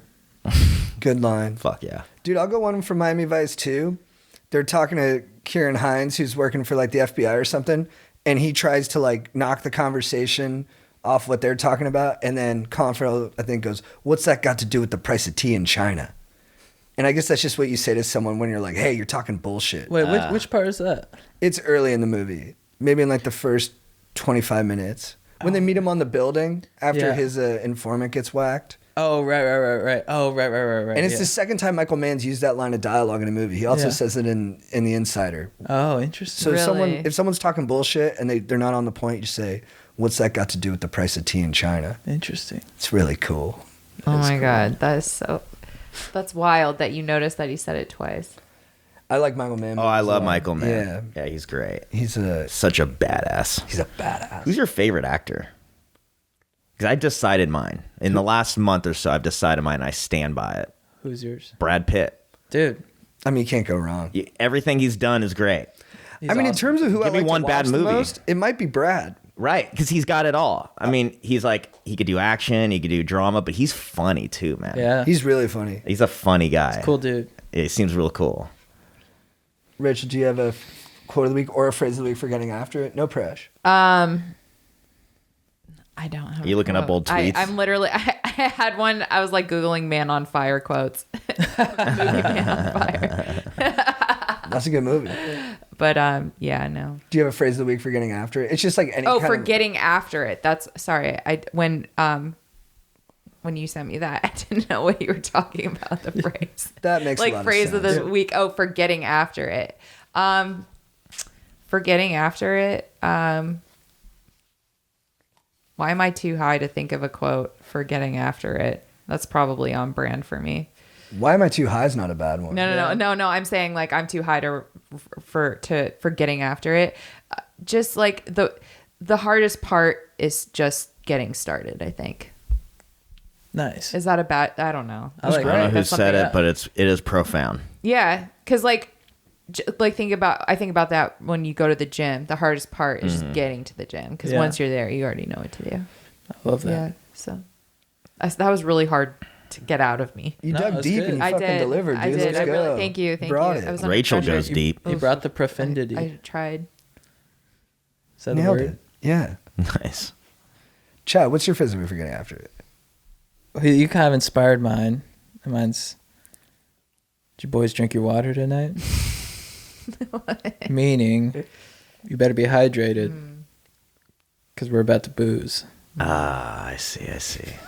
I like that. Thanks. Matt, do you have one? Can you? I didn't know about this at all, but What do you mean? It'd be like Carpe Diem or Let's Fucking Go or Hey. You know what I always love, like in a movie when like they're getting the band back together, whatever it is, and like everybody's like, yeah, I'm down, and they look at the one guy who's hesitating, and he looks over at them, and he's like, I'm getting too old for this shit. I love Best that. one. That always works. Mine is I hung out with my godson on Sunday. We went to the aquarium. He's obsessed with fish. He knew everything about all the fish. Dude, it was fun. Exhausting. 6 hours. Long Beach? Oof. The Long Beach Aquarium. Oh yeah. Mm-hmm. And he was just running into people, and I was like, sorry. And then I realized no one cares. Kids just, they just hit things. Yeah. But he had one line. He's really smart. He's like crazy, crazy smart. And he said one thing that was like out of a T.S. Eliot poem. He was talking about a jellyfish, and he said about their movement or how they live. He goes, just for one time, one permanent time. That's I awesome. was like, yo, that's some heavy poetry, bro. Wow. Yeah. Little beast. Wow. Yeah. Well, that's it. All right. Oh, we tried beef liver real quick if you guys want to try this. Have you tried it? This looks like dog food. It's really good for you. Is it? Mm-hmm. I swear this smells and looks like dog food. It should be. It's good for dogs. I'm excited, actually. All right. Oh, it definitely tastes like dog food. Bottoms up. This is good for my ASMR career. Yeah, do it on mic. Oh. Okay, you guys, you just fed me dog food, right? It's, Oh my god, It is a weird way to end I don't things. like it. You don't want it? You can toss it. I'll take it. Thank well, you. guys, thank you for joining the podcast. Yeah, it was so fun. It was Thanks, a guys. pleasure. And absolute honor. Thank you Of so much course. for having me, you guys. Of course. Oh my god, I'm never gonna get this taste out of my mouth. Oh god, ugh. Guys, if you haven't seen Jackass 4, go see it. And check out, you guys have some shows coming up, yeah? Yeah, Yep. come see us at the I don't know when you guys are dropping this. Come see us at the Virgil, March 11th. Yeah, Yep. next And then- Wednesday. And then I'm opening for Steve-O March 10th, so When's our San Diego? 15th?